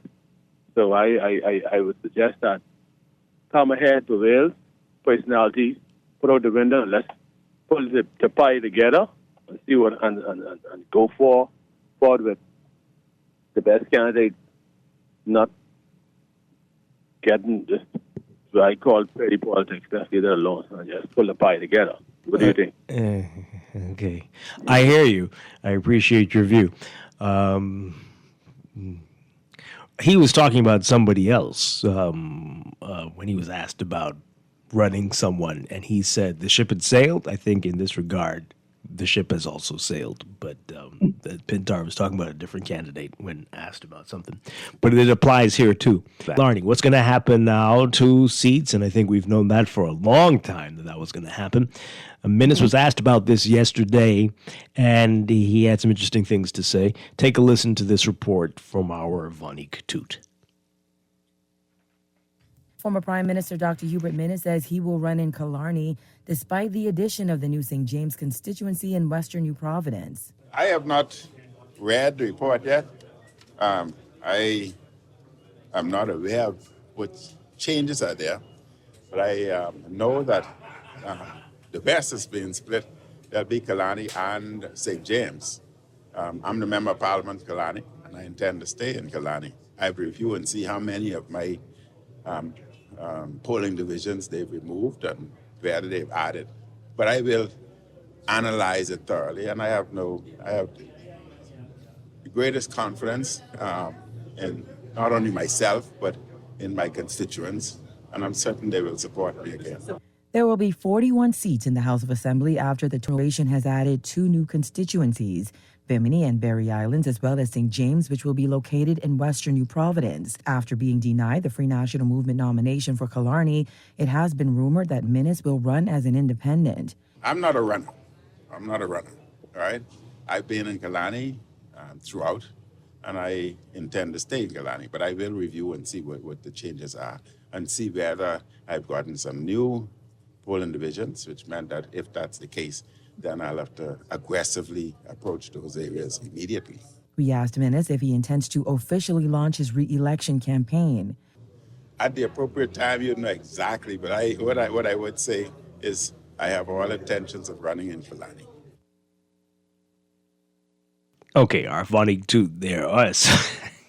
Okay, So many things to what say. we can receive from that report is the former prime minister will be running in Killarney. Okay. I thought there was a long gap there. I thought that was what you got from that. But he said he's not a runner, but he is running. Yes. Yes? Mm-hmm. Yes, he's not a runner. And He is running. so all the And weird, it's going to be in Killarney. yes, all the weird little TikTok videos and the Facebook things, those aren't part of his re-election campaign. That's just for our entertainment. Oh, really? So we haven't seen the launch. Stay in touch with him. Okay. So we haven't seen the launch of his campaign yet. Well, good Lord, what will come next? Okay. You wait and see. Oh, I don't know if I can handle it with all of what we've seen already. Oh boy. Anyway, I think this and let him run for them in Killarney run whoever. I guess it would be Senator Michael Barnett. Run her for St. James. Is that what the caller is suggesting? I think so. Yeah. Okay. What do you think of that, folks? Let everyone's favorite TikToker, is it TikTok or just Facebook stuff? I don't know what he's doing. But let our former prime minister run again under the FNM. Do you think it's possible that he would be a team player anymore? Does he know how to do it? You say what? You don't think so? What say you folks? Let's hear from you. 323-6232. 325-4316, 325-4259. Call us toll free, 242-300-5720. Tweet us, Facebook us, text us, 422-4796. Caller, what say you on that? Yes, good morning, Laverne. Happy New Year to you. And Happy New Year to you, Dwight, if I didn't tell you. You did. But yes, Happy New Year again. Yes. But the problem that we have, let me just go to minutes first, right? The past concerning Renwood Wells. Both Minnis and Renwood Wells knows the constitution of the FNM. If you run against the FNM, it's considered an automatic resignation. It comes to let you know that Minnis, just like when he ran, we had to fire him as prime minister. He doesn't have the testicular fortitude to quit. So he needs somebody to do it for him. So if Minnis wanted to be a team player, he has announced his intention. They have named a candidate in his constituency, and he has still maintained his position, knowing the ultimate consequences of just going for nomination. I don't even see why you'll give him relevance. In asking him, he's telling you that I intend on resigning from the FNM. I mean, what more do you need? Okay, just ask him, Minister, do you understand? Do you know the FNM Constitution? So this is your resignation way of saying you are going to resign from the FNM. Now, the question I have is that maybe I should ask Michael Pintard this question. Can I ask the question? Sure. You haven't asked him already? No, the FNM, I mean the PLP, concerning what they're going to do for Grand Bahama, what they're going to do for the economy. And my question to him is, why are you expecting something from an empty cup? The PLP has exhausted whatever it is that they can give us. If Dwight, if you take the time and go to the 80-something pages, 5 on each page of speeches that Mr. Brave Davis has given since his election, well close to almost 1,000 promises, less than 300 has been fulfilled. If you just go to the speech from the throne, the two of them, go to the things that he. Oh, yeah, I get you, Seattle. But I want to ask you, for the people who feel the FNM was the same way, what do you say to them? Because I hear this language for these people who want to use the thing. Dwight, tell me how many political parties you have known to run this country. In the pure sense of what governance is, none. People, leaders runs the country. So we've had leaders of these prime ministers that gives us that directive. We can't have the same argument concerning the gods that we appoint as prime ministers and their vision for the country. And then when it's inconvenient for us, we then start blaming political party. So when we look at the current leadership we have and the ones who are offering themselves, there is but only one choice in Michael Pintard for the vision that is going to be expressed for the 21st century. We have tried And if you were in the cabinet of the previous leader, that you should not hold that against the person. That's what you're saying. No, right, because we know the NPO type environment. We know the way we are governed by the ultimate power. Dwight, you've been discussing it for 10 years on the air. Well, I mean, it worked for Brave Davis, so who knows? But okay, I hear you. But I'm saying, Dwight, we have what do we need, right? Mr. Michael Pintard has demonstrated on Grand Bahama and otherwise, anyone who knows him, his conciliatory and the collective intelligence type of that is being demonstrated in action. And so in the same capacity, we should expect this from Mr. Brave Davis, who has the ultimate power to govern. So we already know May 12th is going to be the election, right? What now? What? We already know May 12th. You know why, Dwight? Mr. Davis. Why? Because Mr. Davis cannot face Candia Dames. If he goes past May 12th, he would have to face Candia Dames with the ultimate apology for his budget promise of what is it? The deficit of the surplus. Of surplus. And we already see the numbers on a monthly basis. It's not going to happen. So what Mr. Davis going to do that from the media and everything else, just like Menace, run, duck, and hide from his record, from his responsibility, because he knows that he has until January 4th to keep his promises.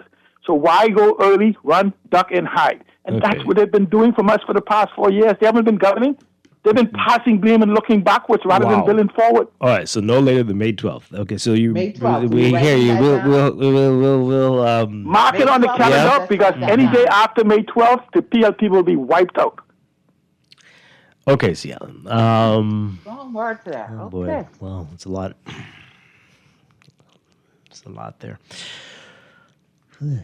Let's take another call, and then we got to take a break, especially after that. Caller, good morning. You're on the air. Yeah, I just want to make it clear. I didn't say he was run for the FNM. I said he will run independent, run on a poll. Oh, yeah, got you. Because I know it'd be okay. Why would they do that? You just okay. Oh no! Thank you for clearing that up. All right. Oh man. Oh man. No. The other one is much more likely than that. No, that cannot see that. That would be. Well, he's not. They wouldn't do that. That wouldn't make any sense. Yeah, there'd be a come by everybody come together type thing than that. What? Everybody come. Let's hold hands. No. No way. Okay. Let's go to the break. We'll pick this up. We got a whole lot more to talk about. Other candidates, others who are running, thinking about running, won't get who they want or what they want or where they want or anything they want. All of that coming up this morning. This is Morning Blend on Guardian Radio 96.9. Stay with us. Can we dance all night long to the songs of the ancient man. Now you done blow your candle, you done look on all your gift.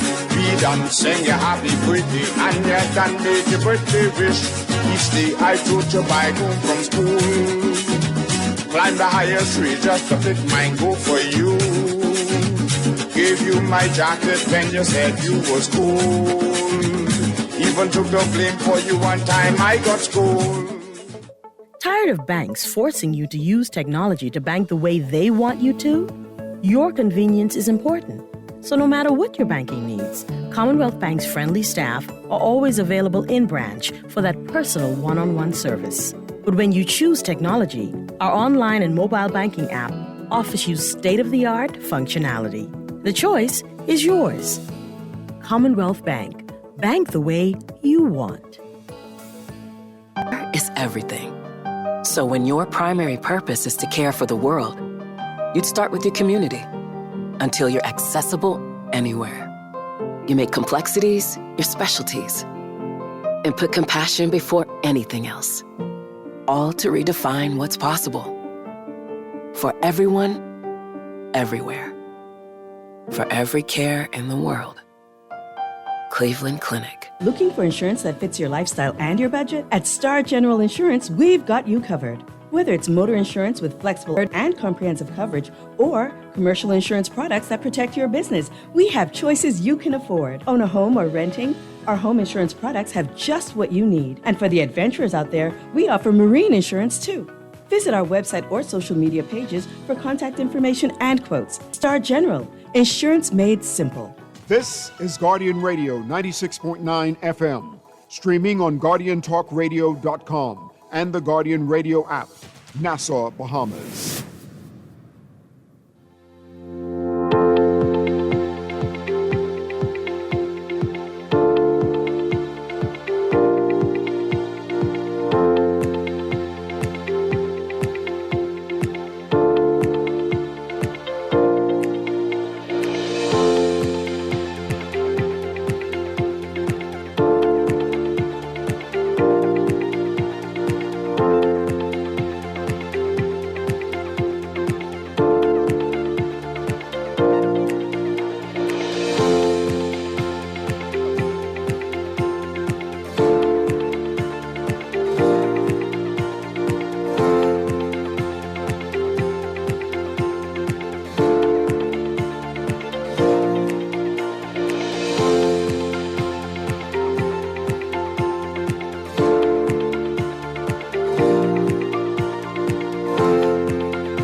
.43 the time for a final look at weather for this morning, brought to you by Sherwin-Williams.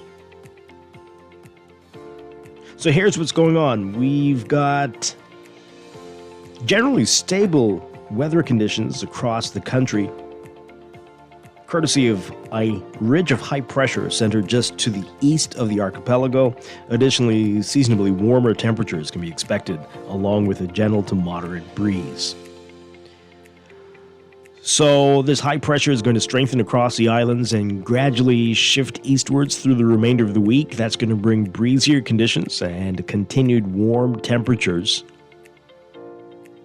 and a few brief passing showers. But late Sunday night, we could see some changes. Into Monday morning, a cold front's expected to move across, move southeastwards from the United States across the northern Bahamas. That's going to reach the central Bahamas by Tuesday.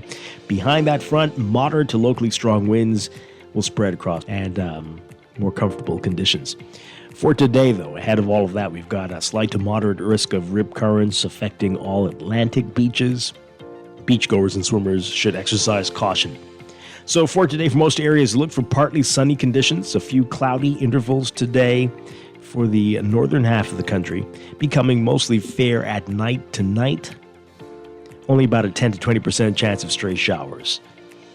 Look for highs around 82 Fahrenheit, 28 Celsius. Lows tonight in the low to mid 60s for the extreme northern islands, around 18 Celsius, and the upper 60s for the rest of the country, about 20 Celsius. In your extended outlook for Friday, partly cloudy conditions for most areas, still only about a 10 to 20% chance of showers. Pretty much the same for Sunday. Friday, well, that's Friday. Saturday and Sunday, a mix of sun and clouds. And Monday, partly cloudy to cloudy across the northern and northwest Bahamas, partly sunny in the central Bahamas. Elevated rain chances for the northern, northwest, and southeast Bahamas. And by Tuesday, a mix of sun and clouds, again, with a 10 to 30% chance of showers. And that front begins to make its way through. That's your morning blend weather check, brought to you by Sherwin-Williams. If you're looking to paint, your local Sherwin-Williams store has top quality paints, expert advice, and everyday discounts to help you save only at Sherwin-Williams.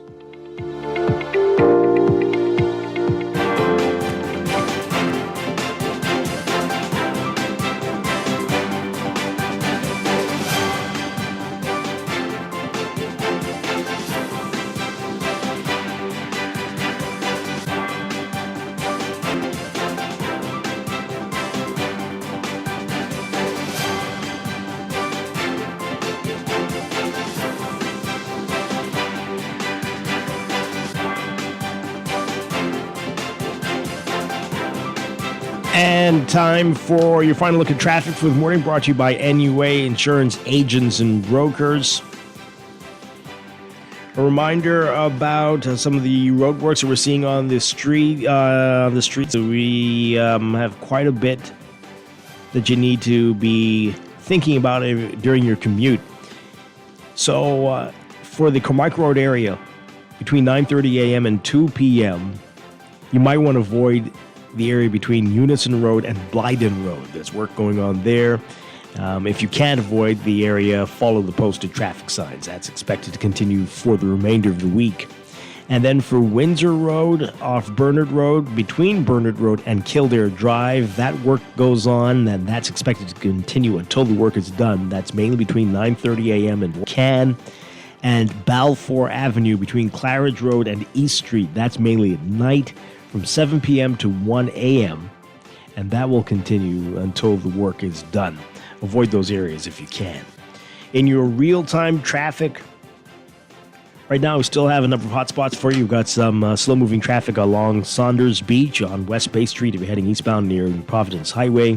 And then just east of Arawak Key, you're going to be seeing that slow-moving eastbound traffic heading into downtown near Nassau Street and along Bay Street as well. Pretty slow-moving right now.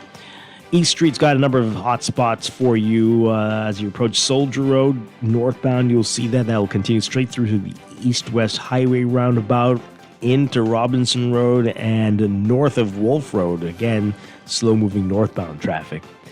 Pockets along Wolf Road, slow-moving in both directions.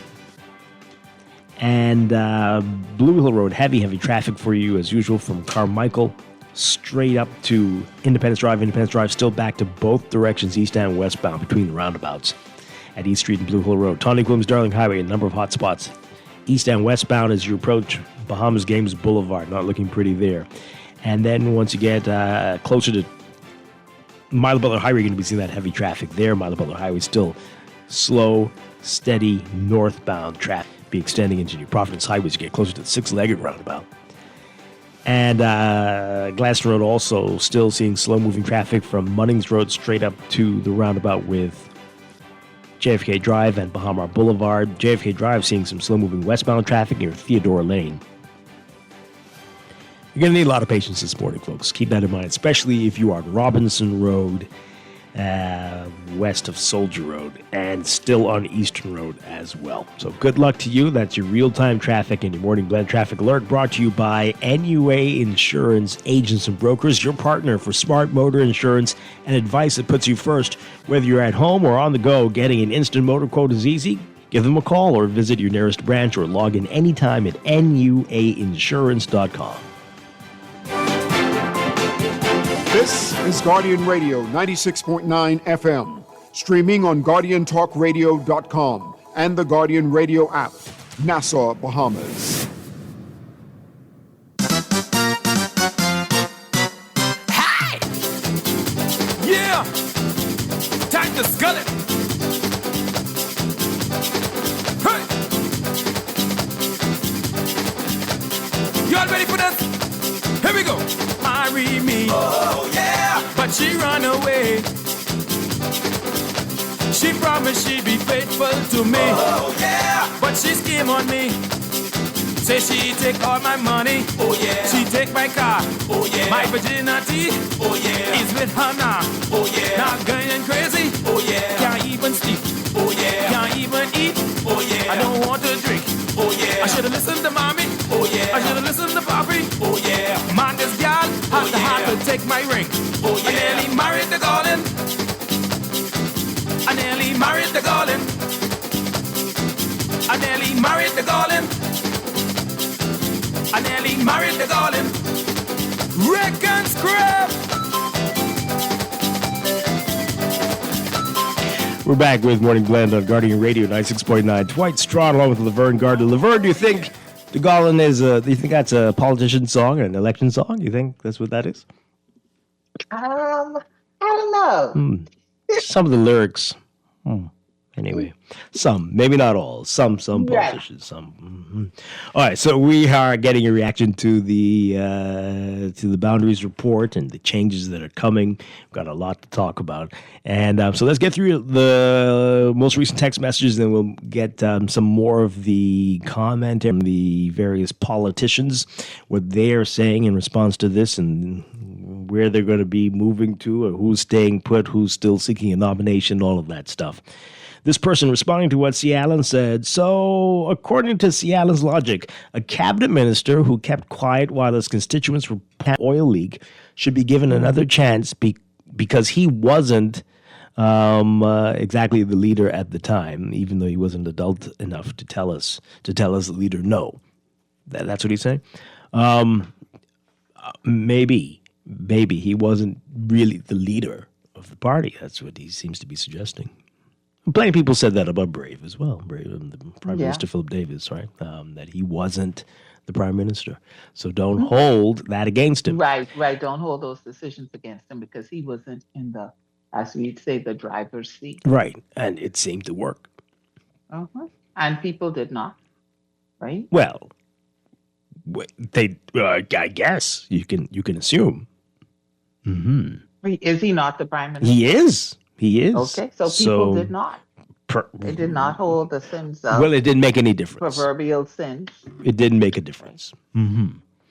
Or yes, I was going to say they were also super annoyed with the one that he beat, but that's fine. That too. Yeah. We need an election pool. Ah, boy, so they can gamble about it, about whether C. Allen is right about May 12th. You don't have to call that name that you called. You could maybe start it yourself, you know. I mean, why do you gotta... Anyway. This person says here... because you're having a conversation and you're the only one who knows who you're talking to. Well, because you didn't share it with us. No, I don't. Oh, boy. Okay. Dr. Minnis and Mr. Wells, if they run against the F&M, they are outcast like Hiram Lewis. The U.S. agency helped the F&M in 1992, and they're doing this. What's happening here now? Where are we going with this? Who's the U.S. agency? Oh, boy. Many MPs will not be running when the House is dissolved. What are we going to see in the Bahamas? From Grand Bahama, we are listening today. Okay, Grand Bahama. Always special. 323-6232. 325-4... You gotta stop with these little shit. What are you talking about? I don't know what you're saying. I don't really know what your issue is with us, but you gotta really stop. You know, I have roots. I have roots in Grand Bahama. What roots you have in Grand Bahama. I told you already. West End. I don't know what roots you have because these little underhanded, shady comments. We need to see. We need to fix. We need to fix Grand Bahama. That's what I'm saying. I agree. We need to fix, but your little shady comments are not helping. You sure? I'm sure. Got to rile the people up. Got to do something. Do something different. 323-6232. 325-4316. No? 325-4259. Call us toll free. 242-300-5720. Tweet us. Facebook us. Text us. Caller, what say you? Good morning. Yeah, good morning, Mr. Strachan. I just stepped to say I really just would like to make a quick comment. As everybody seems life is normal.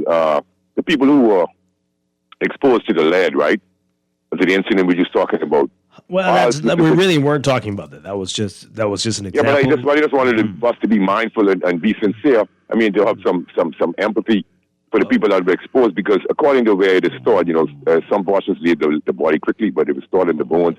It actually takes decades to really get rid of. So they are still exposed to this.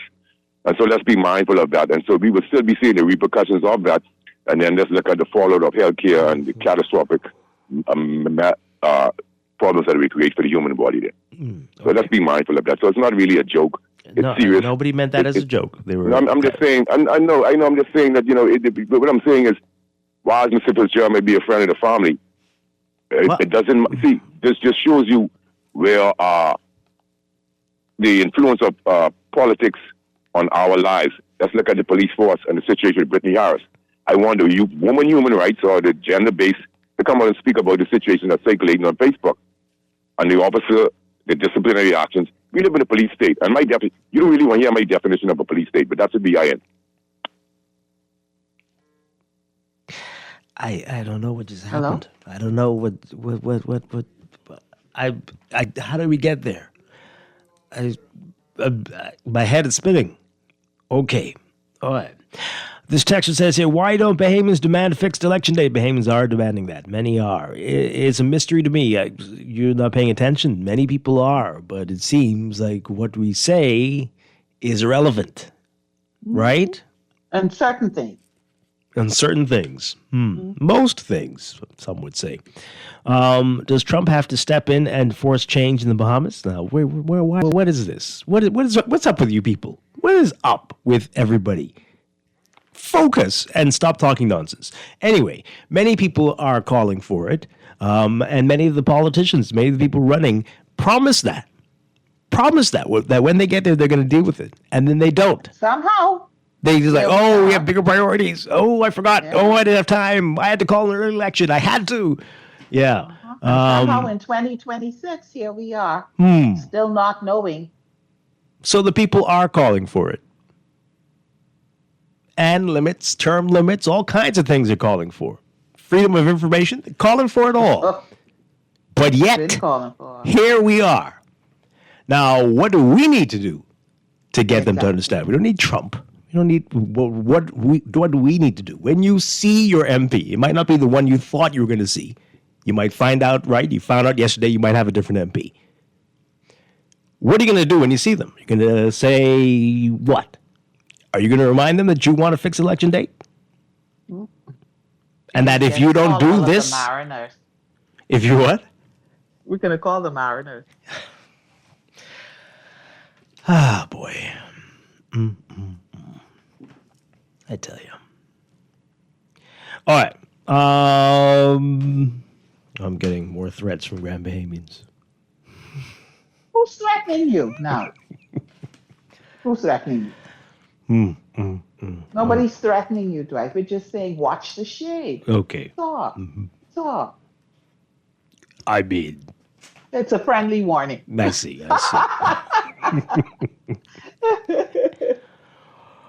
Wow. All right. So when we come back, we're going to talk about this. So we already got to Kingsley Smith, who said he's happy for the Bimini people that they got their split from his constituency. That's we've heard in a while. You don't think that's weird?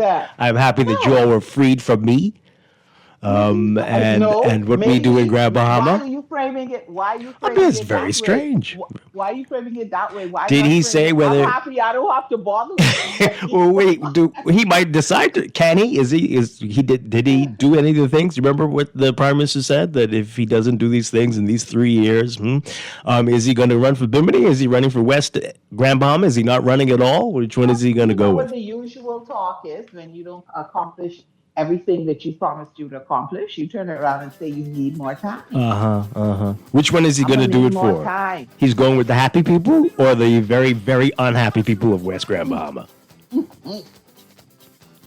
Or somewhere else. You know they like to put you somewhere else when you have some issues. Renwood Wells seems to be doing the menace. We'll talk about that. And then St. James, the new constituency of St. James.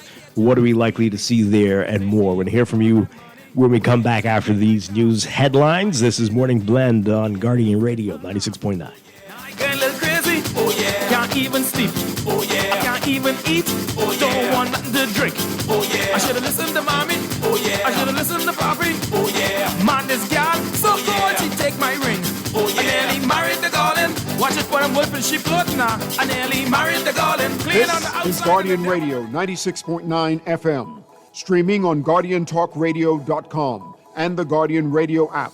Nassau, Bahamas. The views and opinions of the hosts and guests are their own and do not necessarily reflect the views of the management and staff of Guardian Radio. Wake up, it's a new day. Wake up, it's a new day.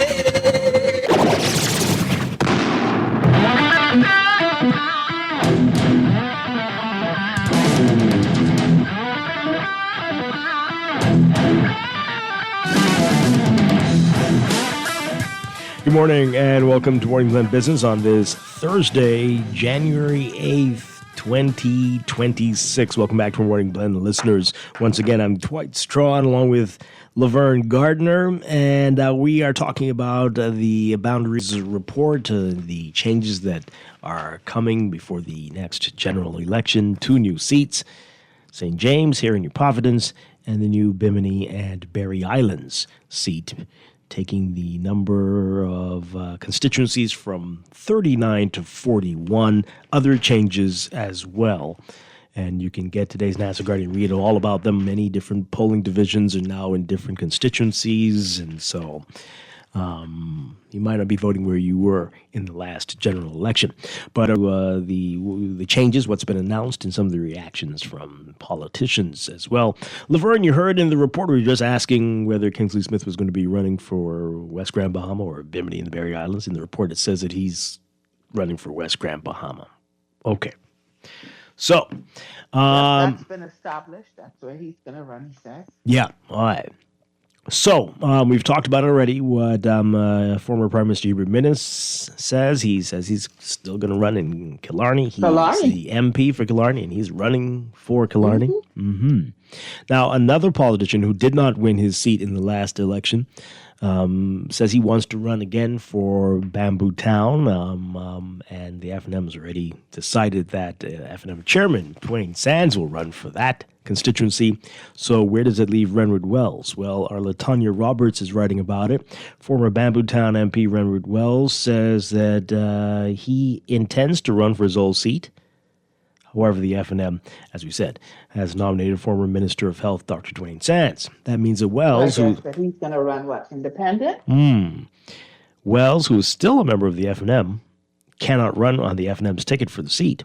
Outside Parliament yesterday, Wells said, quote, "Lord willing, my name will be on the ballot at the next general election for Bamboo Town." Well, there you have it. Wells said But for who? He said he intends to bring forward, quote, "excellent representation." Wells also served as the Minister of Health, Minister of Agriculture and Marine Resources, and Minister of Transport and Local Government under the Minnis administration. I think if you listened to the show yesterday, we didn't call his name, but we certainly talked about him. He lost the seat in the 2021 election to the PLP's Patricia DeVoe.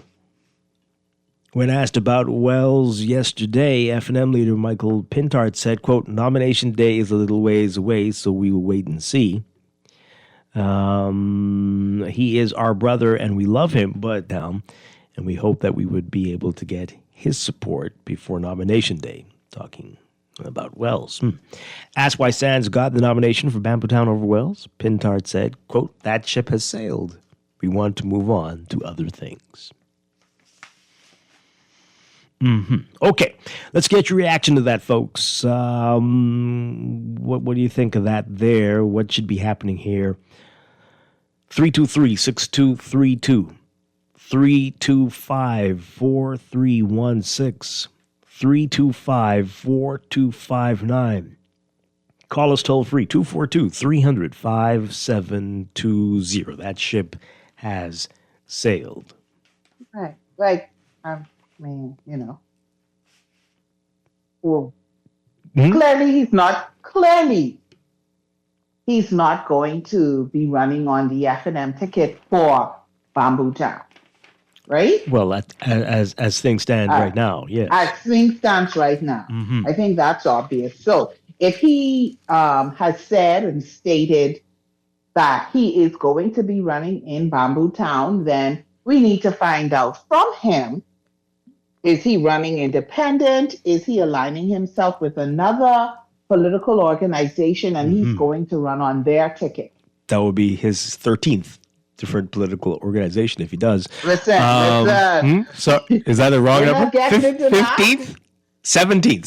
Sorry. I don't know my numbers. I can't count that high. So we need to find that out because he doesn't seem to be budging from Bamboo. He isn't saying, well, with these new boundaries, hopefully I will get an opportunity to run again and whatever is available. He's saying Bamboo Town, right? the party that he is a part of is saying that they already have someone in the person of Dr. Sands. So if he's insistent that he is going to be running in Bamboo Town, we need to, maybe he can call in and let us know if he's going to be running independent. Is he going to be running independent? Is he going to align himself with another party? I think he should. Their ticket. He could turn this into a thing that could get him in the Guinness Book. How many political organizations can one person be with? And he could be famous worldwide. It would be, I think this is fascinating. Yeah. Why not? Caller. Maybe he and Dr. Minnesota will join together and they have their own party. I don't know. Well, I suspect this is why he's where he is now because of that. Caller, good morning. You're on the air. Good morning, Brother Strachan. How are you? Doing well. Good morning. And to your lady co-host there. Okay. Good morning. Mr. Pintard said the ship has sailed. Yes. He didn't finish the sentence, though. Because the ship will sink in Bamboo Town. Oh, really? Listen to me. Mr. Dr. Dwayne Sands, he lost 3 out of 4. He claimed in the last election when he got beat by Mrs. Colby Davis that the people in Elizabeth made a mistake. If you know that the people made a mistake, why you remove yourself from there? The people here, we the people of Bamboo Town, we are not conk. You ain't gonna put us in no bag and beat us. We used to good things. We used to good representation from Mr. Wells, from both Wells at one point. Now we're getting the type of representation that we deserve from the member of parliament that we have now. Okay. Right? There are some little rumblings and tumblings, but I'm not worrying about that. We'll see how it plays out at the end of the day. But Dr. Sands came in here about a week before Christmas, but 2 weeks before Christmas. I don't even believe Dr. Sands knows the boundary of Bamboo Town. He just is looking for a haven. This is not the place to come. Oh, so it doesn't even matter if Renwood Wells were running. You're saying that the F&M would get beat. That's what you're saying. The F&M would get beat, and if run as an independent, all he'll be doing is sealing the deal to make sure that the F&M get. Renwood Wells can't get no votes from the PLP. If he get 10 votes, 9.5 of them come from the F&M. The PLP cut ties with Renwood Wells and Bamboo Town. From across the floor, we have cut ties with him. Right. So the only person he could damage is the F&M. Okay, but again, you're not. I'm not what? You're not saying that Renwood Wells should run for the F&M. You're just saying that the PLP is going to win. Okay. Yeah, but let me tell you why I'm saying that. Remember, the F&M already has a candidate.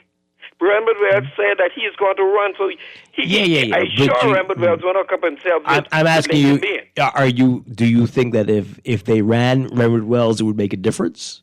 No. Oh, okay. So that's what I'm saying. saying. No, You're saying the PLP have it, and it doesn't matter who they send. Okay. Thank you very much. Oh, is that you, Laverne? From the F&M. There you go. All right. Yeah. Hello? Yeah, we hear you now. Yeah, that's what he's saying. He's saying it doesn't matter if Renwood Wells won. I think he's saying that the F&M ship is sinking. Renwood Wells, as we were going to say, right. Yes. And no matter who they put there. Saying, Renwood Wells isn't going to get the nomination, and whomever they put there, they're going to lose. So Renwood Wells running only takes more votes away from Dr. Sands. Okay. Caller, what say you? Do you agree with that? Are you from Bamboo? Caller? Are you there? Hi, Dwight. Good morning. How you doing? Doing well. Good morning. Good morning.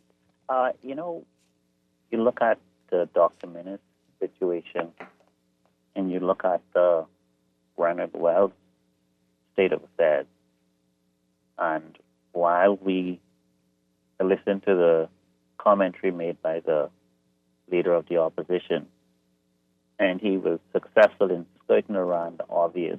And obvious is that the system is broken, and it amazes me that politicians don't understand that when you have these moments like the Renard Wells in Bhutan, the minutes in Kalani, that it's telling you that if you leave the status quo in place, they will come when the status quo affects you.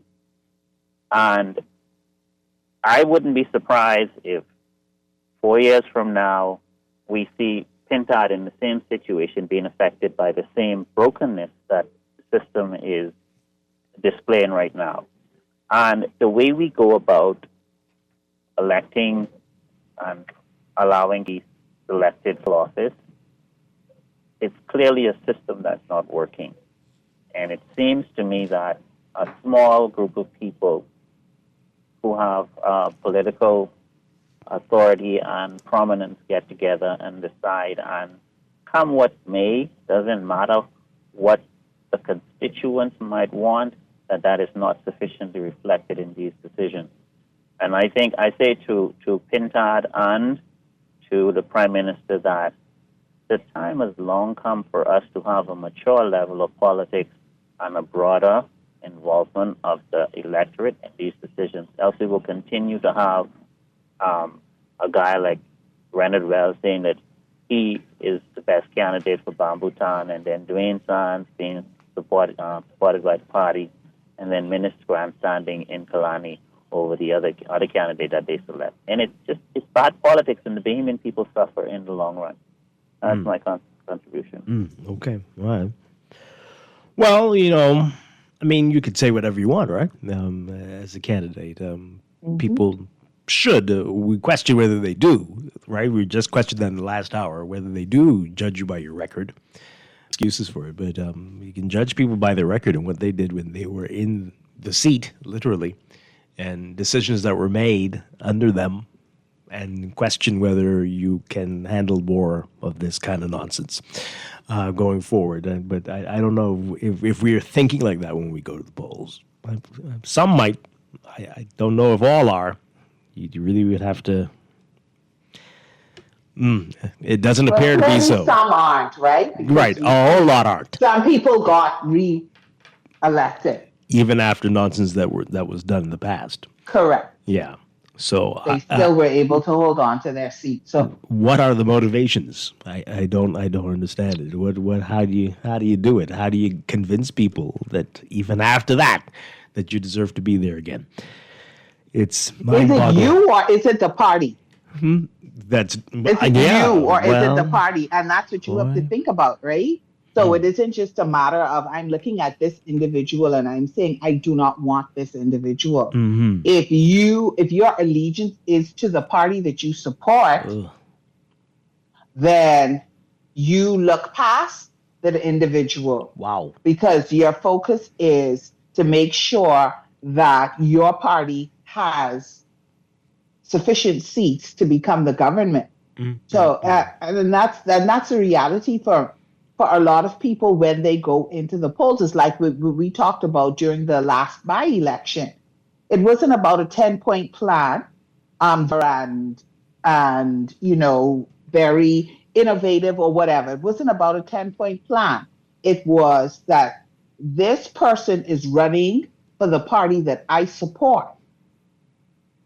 Wow. So therefore, they get my vote. My goodness. And that's not something new to us. That's what we do. Let's take another call. Good morning, caller. You're on the air. Hi, good morning. Mr. Strachan, Happy New Year. How are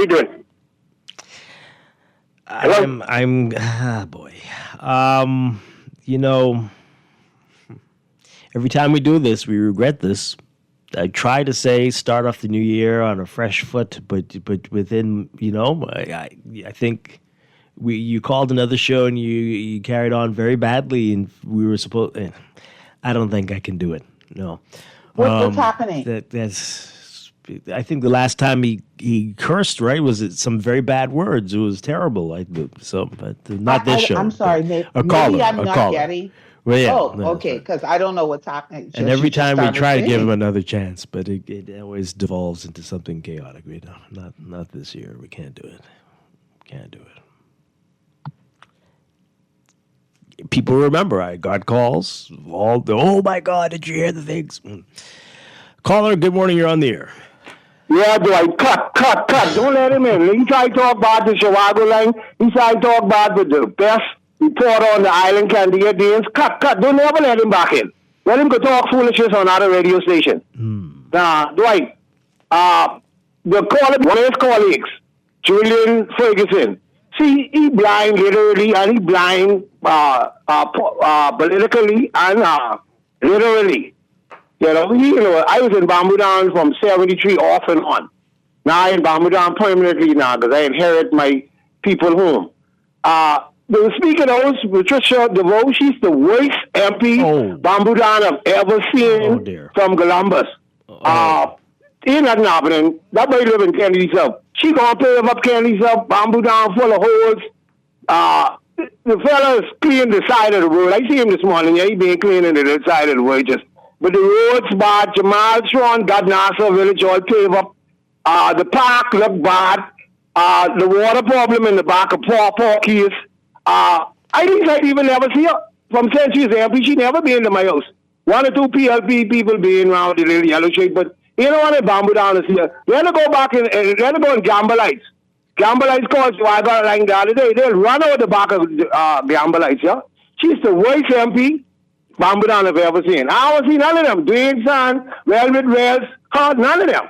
I want to see somebody who will make a real nice day. Wow. But is it the MP? I mean, all those things sound like those are various corporations or ministries or departments that need to handle those things. Can you put it on the MP? They don't want a local government. They don't want a local government. With local government, I can just go into the local government and give them some issues with some street lights.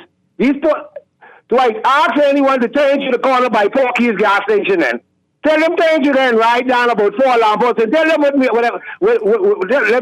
tell them call you and tell them what they think. If the road holy and bad, my corner, Emil Drive, he pay from 83. From 83, Randall Wells, Ronald McCartney, now on the speaker house, they pay the whole of Bamboo down and they leave Emil Drive out. You know, then they will come knock to my door, talk foolishness. I can run all of them with my yard. I will see none of them. Wow. Okay. All right. Thank you very much. My goodness. Ooh. Well, okay. Caller, good morning. You're live on the air. Are you there? No? Okay.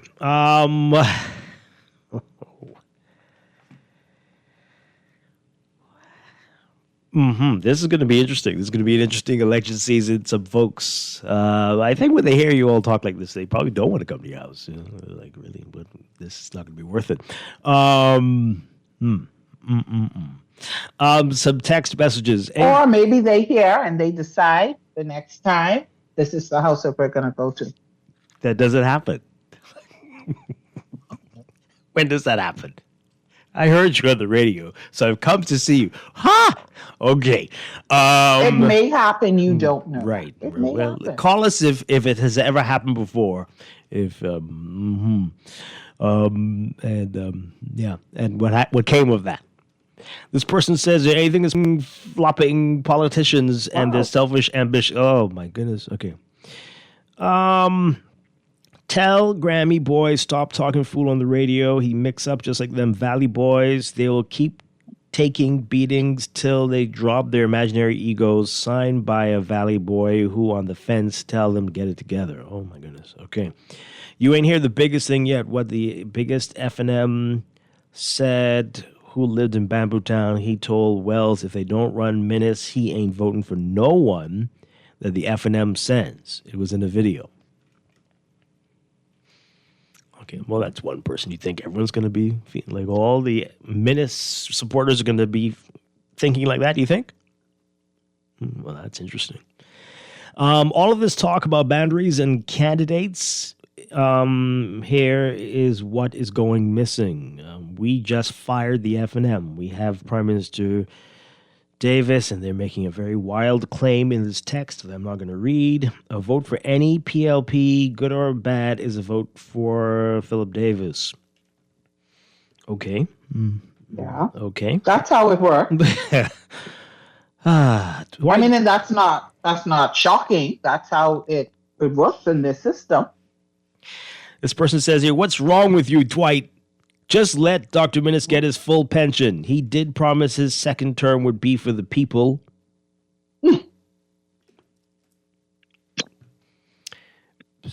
I don't think Dwight is the issue, Dexter. Thank you, think it's Laverne. Dwight. Thank you. And so he's now, I believe, how many terms has he been in the office? So, I mean, would you... Okay, he's got that pension already. Yeah, don't put that one back on the air. He talked so bad to Mr. Lang. It was terrible. I was in MP, and Yamacraw what? He met the roads in Yamacraw. He never did any maintenance in Yamacraw. So long, bye-bye. Okay, well, people are angry. Mm-hmm. Again, maybe you need to be calling the Ministry of Works, right? But we believe the MP is the it's coordinator. Supposed to do everything. Well, since as much said, they're not doing local government, and they want to be seen as your local government representative. It seems exactly. So they need to be more accessible and do what you ask. Right. They certainly can't tell you in your province. Well, okay, did you go to the local government office? No, we came to you. So right, fix it, since we don't have it. And you are in a position to make it be a thing, but yet you are holding it back. So since you're not doing it, we come to you. And look what we get. Oh, boy. Caller, good morning. You're on the air. Morning, Brother Strachan. My name was just called Julian Ferguson by Muff Road. I just want Muff Road said he never saw the Member of Parliament. I want him to know when I meet him by the PLB headquarters again, to Miss Patricia DeVoe, I'll shake his hand and remind him that this is the Member of Parliament and this is the PLB headquarters. So tell him stop BSing around and stop talking foolishness. Okay? Thank you, sir. Okay. I think he heard. Just say. Oh, wow. I don't think you have to deliver that personally. Yeah. Well, Bamboo Town's going to be a very interesting seat. Let's just put it like that. Oh, man. And they look like they'll have about 10 people running for Bamboo Town, which I think they often do. And so that'll be one to watch. It's the hot seat. Dwight, are you going to be running in Bamboo Town? I will be nowhere near Looks Bamboo like it's Town. a hot seat. Nowhere near it. So, hey, watch out for that. Okay. And so there's also St. James now, the new St. James, and current St. Barnabas MP, Shannon Cartwright, who's the deputy leader of the F&M. He apparently is seeking the nomination for that seat. According to reports reaching the Nassau Guardian, sources in the party say Cartwright's desire to run for the new seat is well known, and he is likely to receive the nomination.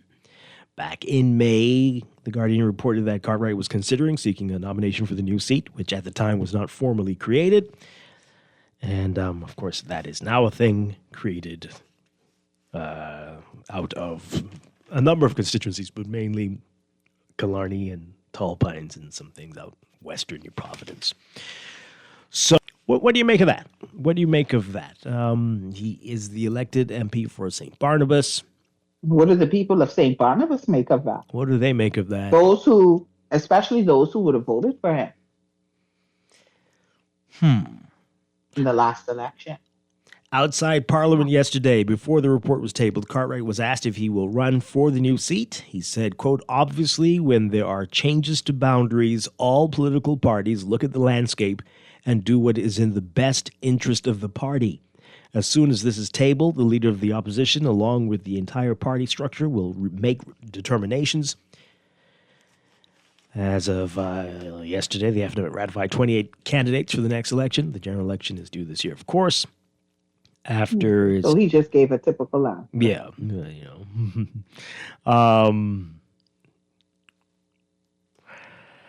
we will see. We'll see how this goes. So there's a big headline in the Tribune already. They're proclaiming the St. James Showdown. They say it's between Shannon Cartwright and attorney Owen Wells. I guess that's the F&M, eh? Oh, the POP. Yeah. So it says a political fight is taking shape over the newly created St. James constituency, with both major parties moving early to claim the redrawn Western New Providence seat ahead of the next general election. PLP political aspirant Owen Wells and F&M Deputy Leader Shannon Cartwright are both said to be eyeing the constituency, which was recommended by the Boundaries Commission in the report tabled yesterday.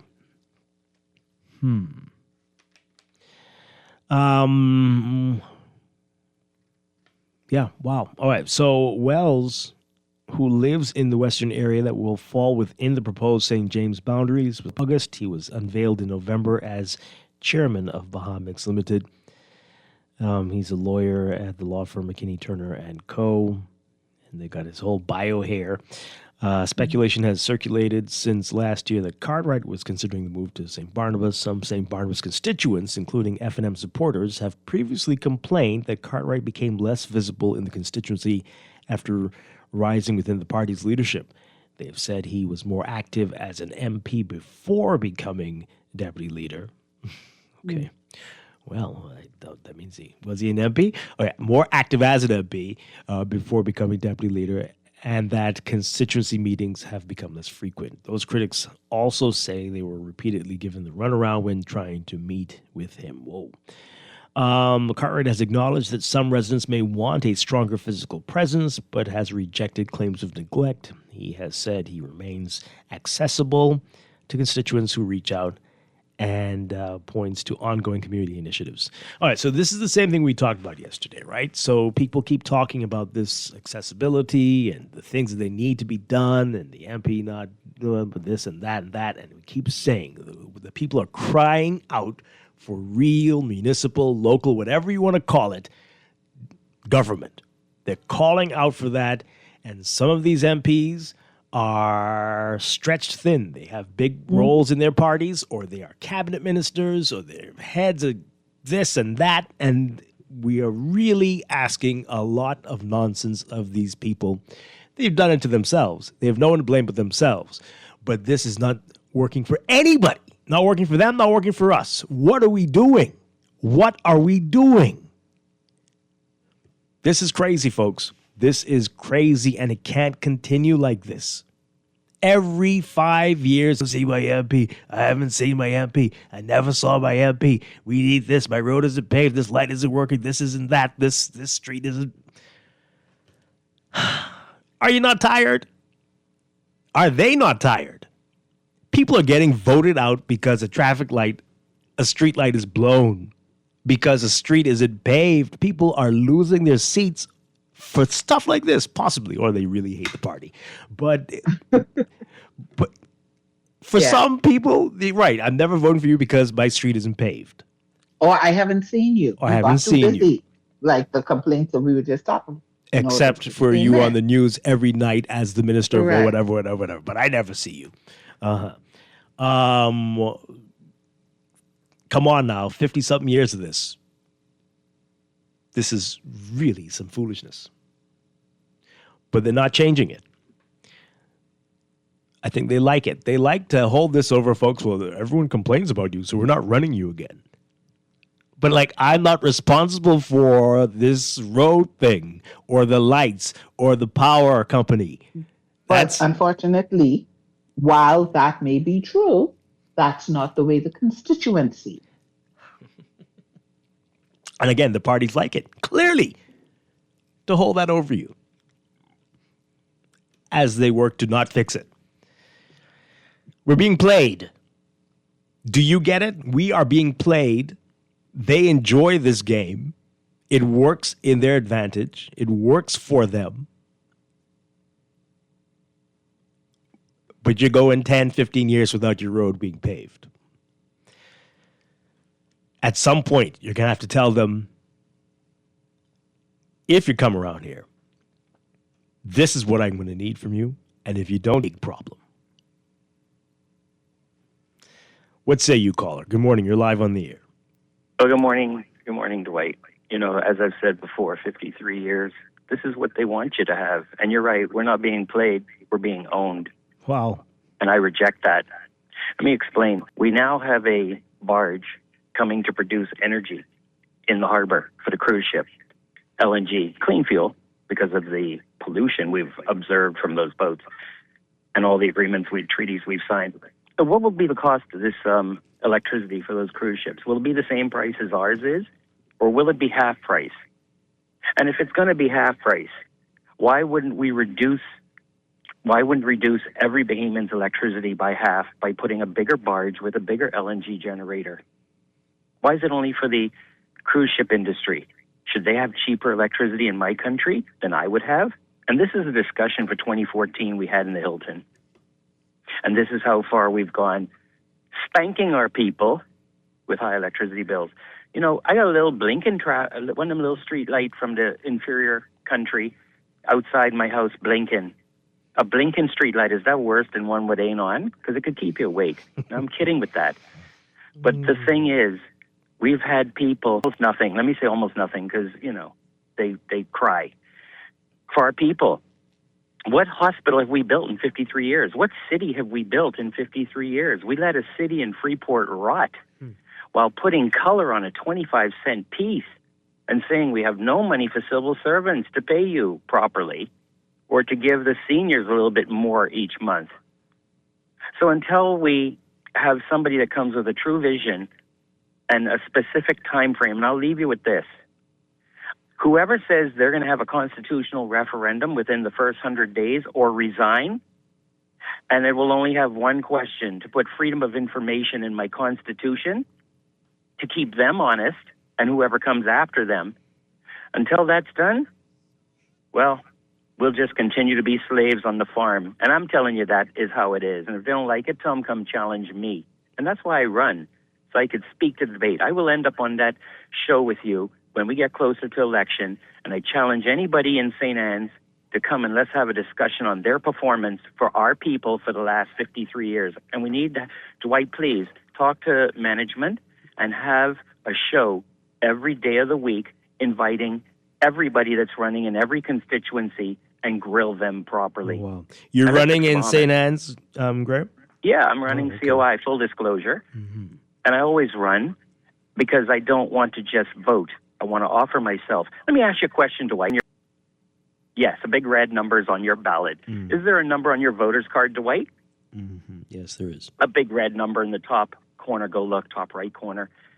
Do they put these two numbers in some book somewhere? How do they call you for election court? Could they know how you vote? See the problem? I think Mr. Fox is talking about this. You see the problem? We have to fix the Bahamas, and I mean that for our people. I rudely reject what they're giving us.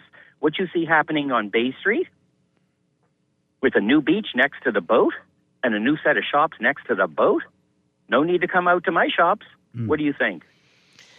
Oh, wow. Interesting stuff, Graham. Thank you very much. Care, man. St. Anne's, that's my constituency. Oh, dear. Okay. Oh, Lord. Caller, good morning. You're on the air. Are you there? No, let's take this call. Good morning. You're on the air live. Good morning. 323-6232, 325-4316, 325-4259. Good morning, caller. Morning, Dwight. Hi. How you guys doing? Doing well. Yeah, your co-host, she made some very valid points about a few calls back. I tried to call it, but the issue we have is participation from Bahamians. I think Bahamians have to participate in their communities more. I think we rely so much on the two major party centers, and we know the requirements for those particular party. Only there's a small body of people that send them to us. We control who we want to represent us. It doesn't have to be anyone from a major body. It doesn't have to be. You can organize your community or your constituency and say, hey, person has been actively working. I think this person will be well suited to run for this constituency. But see, our problem is we've been programmed so much as to whoever wins, FNM or PLP, that MP will do something for our constituency, we must put some. We see it in the last by-election that just happened. You know, it wasn't about whether or not that the guy who won was from there. You know, never saw him doing any work in the constituency, active at all. And if he would have lost, he would have disappeared also. And that happened time and time and time again. So it doesn't matter now who you send in the constituency, because the Bahamian people, we vote for parties. We have our choice of FNM or PLP. And whatever candidate they send from any other party, if they're popular, that government is popular in that constituency, it probably will win. And that's all it is. If we want change, if we want somebody to truly represent us, we can send an independent and let them sit and speak on behalf of our issues. The government cannot neglect any constituency in the Bahamas. No matter who your representative is, you pay taxes, and that's how it is. And if your island is doing well, they will not neglect you. You know, it doesn't matter. I think our mindset, we probably love a better country. I hear you. Thank you very much. I appreciate it. They can take their sweet time, though, right? And they do. They won't neglect it, but they'll take their sweet time. They'll prioritize some other things, possibly. Yeah. But if we had real, local, municipal, whatever you want to call it, government, that would be a moot point. It would be irrelevant, because that body would have their work to do to manage their city, their town, whatever it is. That's irrelevant from the lawmakers and the legislators and all the stuff that they're supposed to be doing. But we're not getting that. And whether your representative, your House representative, is a part of the government or in the opposition, won't make a difference with getting your streets paved and getting the traffic signals working properly and the functioning of your area. It shouldn't have anything to do with that. But unfortunately, for more than 50 years, that's how this Bahamas has worked. This is not how it's supposed to be. It doesn't have to be like this. It doesn't have to continue to be like this. But it is working for some people. And you can figure out who those people are. Because they do well no matter what. Mm-hmm. Caller, good morning. You're live on the air. Hi. Good morning. I want to enter the discussion on the ballot. Yeah, whether or not the ballot is secret or not. If I might take a minute, I have a question, but before I put the question, I want to just explain something. The numbers on the ballot sheet, the ballot itself, is consistent with the counterfoil. The reason for that is, in the event that someone was discovered to have voted illegally, they were not qualified to vote. They would be, if that person is able to vote and they are not qualified to vote, they would be frustrating the will of the people, the will of the majority. Now, if that is discovered that, say, one person, it's the 50 plus 1, that one person is able to cause someone to be elected, they're not qualified to do that, they frustrate the will of the people. Now, my question to you, and you could run Graham or anyone else, put this question about whether or not, well, it's secret, but in the event of a challenge, it can be traced. Right. Ask them what solution, what other proposal they'll put in place to determine, to identify, or to remove a person who was discovered not to be qualified to vote. What would they recommend to be put in place to remove that person who desired to frustrate the legitimate will of the people? Ask them what is their recommendation. Anyone, Graham, any politician, anyone who comes with this argument, with you, anyone who comes with this argument, ask them what is their recommendation. Please, I would like to hear, and you can let the public know exactly what it is. I'd like to hear the answer to that, too. Mm-hmm. Thank you very much. Appreciate it. Thank you, sir. Okay. All right. One more call before we have to take a break. I'm going to read your messages before we go to that break, too. Caller, good morning. You're live on the air. Are you there? No. Okay.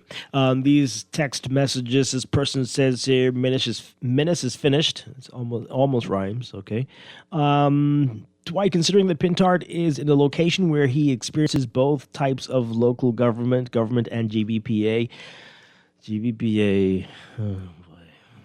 Okay. Just read the text. We need people to be honest, though. I mean, these are not elected officials. They are a management company, and that is not what we're talking about here. If you're dissatisfied with the decisions of the Port Authority, what do? Do you get to vote them out? Do you get to? Nope. No. And no matter how do you not. feel, they will be there. It's the same names, maybe not the same people, but the same names since the same 1950s, families. 60s. It's families. You might as well be living in their house. Well, anyway. Let me finish the text.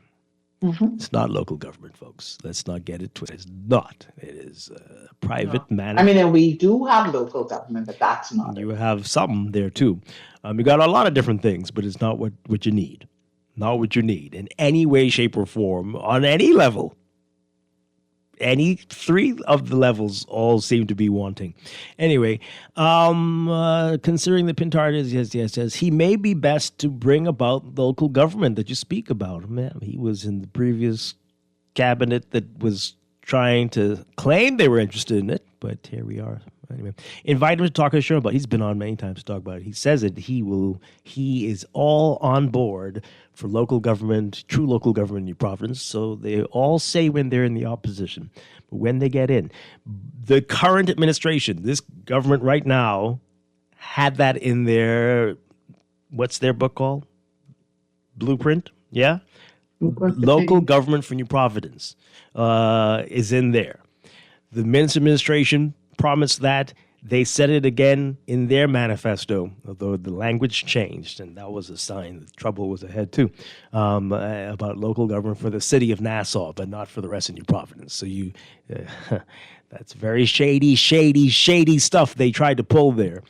But anyway, they all say it. But when it's their time to act, we're here.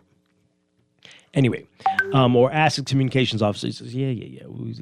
We've done that before. And it'll happen again. We're going to have many discussions about this going forward. I am a regular caller from St. Barnabas. I never depended on Mr. Cartwright for anything. I didn't vote for the people or the FNM. I am not a trained mice in a lab. Okay? If we are around for the next 40 years, we'll be complaining about the same issues. I'm approaching 70, Dwight. I definitely won't be around to see the changes. Well, it's sad that you feel that way, and it's sad that it's looking that way. But it doesn't have to be that way. This really could change before the end of the decade. You're right? It really could. It really could change in a few years if we have the will to see this through. They're right. They're not. It's terrible. Fort Charlotte will be interested. What? Your Fort Charlotte will be interesting. Remember Lang and Frankie Wilson? I won't count out Travis. Why did you bring up Lang and Frankie Wilson? Okay. Travis and I guess who's the other person? Sebastian? Okay. There are going to be many interesting races. This person says, I recall the late Sir Lyndon speaking to one of his party's conventions during the mid-'70s or early '80s, lamenting this gimme, gimme, gimme spirit that seems to be endemic in that party and by extension the country. We have become too dependent on these members of parliament, only hoping for... But that's the way they like it. They complain. No, like seriously. In the middle. They complain. In the middle of their term. But around the election time, they just giving you stuff, right? So it's very interesting. Here, I want to give. You and created the monster. 2 years later, why do you want so much? Stop asking me for things. Right, but you created the monster, right? Okay. Oh, boy. Note that Graham is asking for what his party has refused to commit to. The coalition won't commit to a referendum because its leader will make it so simply by... I don't know if that's what you're saying. I'm not sure, but okay. I don't have to see my representative just to do what we elected you to do. Oh, I don't have to see my representative, just do what we elected you to do. Okay. This person says, I would like to know Agreed. why you guys don't have a show about the way we can register to vote now. Well, do you listen to this show every day, caller? It seems to me that you don't. We just had the parliamentary commissioner on a couple weeks ago. I can give you the date. I think I was the co-host. Yeah. I can give you the date. You can go on our social media and find it. You can go and listen to that show and hear everything he had to say. It was a really great interview. And he'll be back, and others from that department will be back over the next few weeks. So don't speak in the absolutes. Things happen, and we don't catch everything, right? But don't say nobody's talking about this. Why have you never? Because often it has happened. Okay. Just to solve the voting question, all we need to do is regulate giving out voters' cards. What's that supposed to mean? What do you mean by that? What do you really mean? You're entitled to vote. What are you saying? Regulate the citizens? Is that what you're saying? Regulate who becomes a citizen? Is that what you're saying? What are you really saying? Happy New Year to you both. The new constituency of St. James, can you enlighten as to where the name arrived from? As we talked about earlier in the show. We have no idea. There's a church in Adelaide, the Anglican church there, St. James. But we don't know if that's why. We're just got to be, Laverne. What else could it be? We didn't get anything official to say that is exactly why. They just we can't say absolutely yes. That is the reason why. It makes sense. We can infer. I'm not saying it doesn't make sense. It makes sense to say that's why, but we don't know for sure. The country suspect that's why. The country has a tradition of naming constituencies after churches, especially Anglican churches. And again, we've got currently St. Anne's, St. Barnabas. There was Holy Cross, remember that? There's a whole lot of them. It's odd, as we say. Adelaide might have made more sense, but people have their theories as to why that wouldn't be.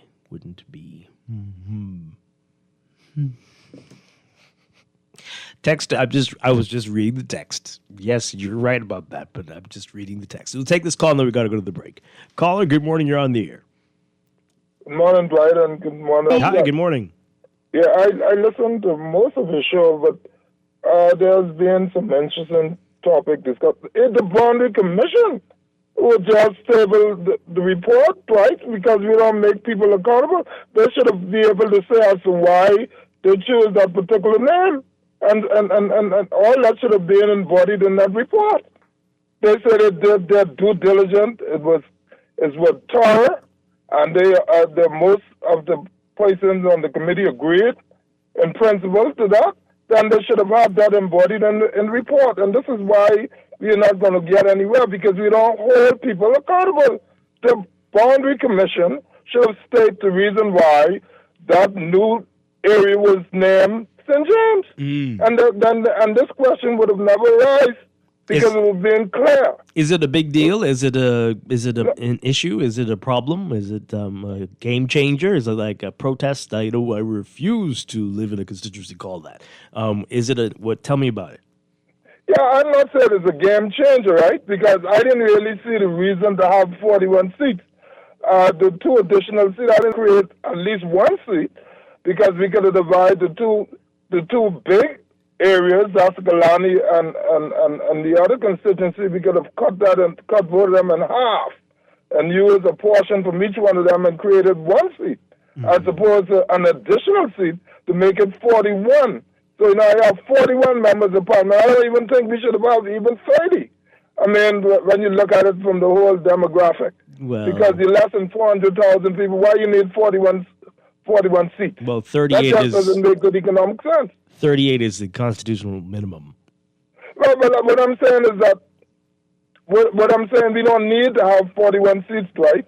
Because I don't agree with 2 additional seats. I totally oppose that. Mm-hmm. I hear you. Right? And you have something that I agree with as having local government, but Dwight, you have to use your platform.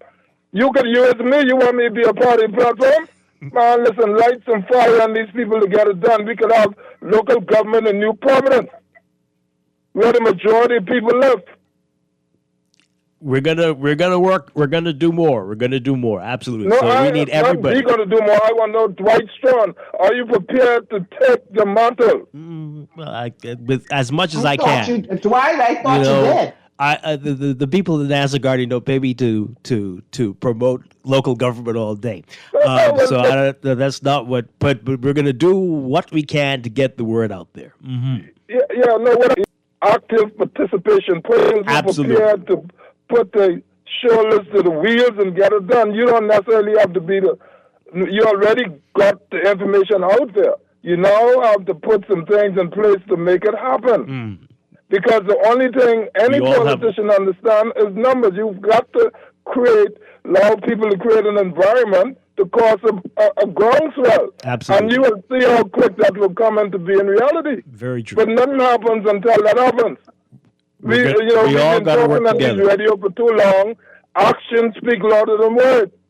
I've done it in the community in 2018. Thank you very much. Continue to do your part. Everybody, every time you see an MB, every time you see somebody talking about they want to run for office, tell them how much this means to you, and that this is the most important thing that we need for the growth and development of this entire country. Real, true local government, municipal government, island governments. We need it all. All right, some people, the Catholics are having their say. They say, don't forget St. Thomas, and then, of course, they remember St. Cecilia. So we love to name constituencies after churches of many different types of Christian denominations. So, hey. Okay, we're running out of time. We're going to be talking about this a lot, I'm sure, over the next few days as the countdown is on, and the one man who knows the time, the hour. It's getting close. You know it's getting close. You feel it. How do you know? Because I don't feel it. Okay. So how do you know? What should I be looking at? We'll talk. The size of the moon, the change of the tide, Are they doing sidewalks over in Grand Bahama? You all getting those? No. I mean, but you're in the Freeport area. Do you go outside to the I have to watch my words, apparently, with Grand Bahama. To the part that's controlled by the central government, west and east, do you get to see them paving sidewalks and verges? They paint the plants. They do that every month. Are you seeing that over there? No. Oh, boy. Grand Bahama is really in a special place.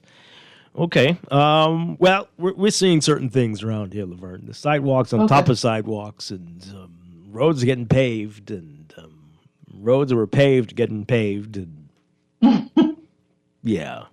It ain't long now. It ain't long now.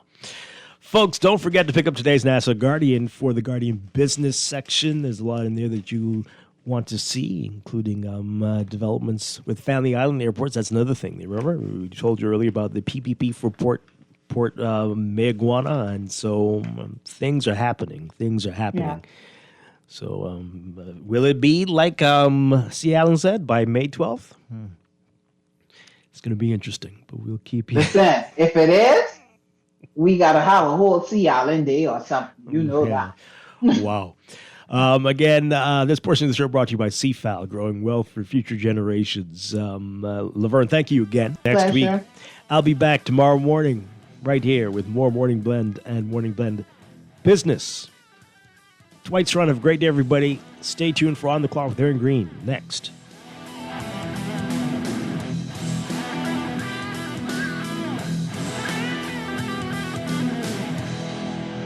Planning for retirement can be overwhelming, but with CFAL, it doesn't have to be. We offer tailor-made individual, group, and pension solutions that take the guesswork out of retirement planning. Whether it's for you or your company, don't leave your future to chance and let the trusted hands of CFAL's experts guide you toward peace of mind and financial stability. Low upfront costs and affordable monthly payments make it easy for you to build wealth so you can live well. Visit us at cfal.com to start on your path toward financial freedom. CFAL, growing wealth for future generations.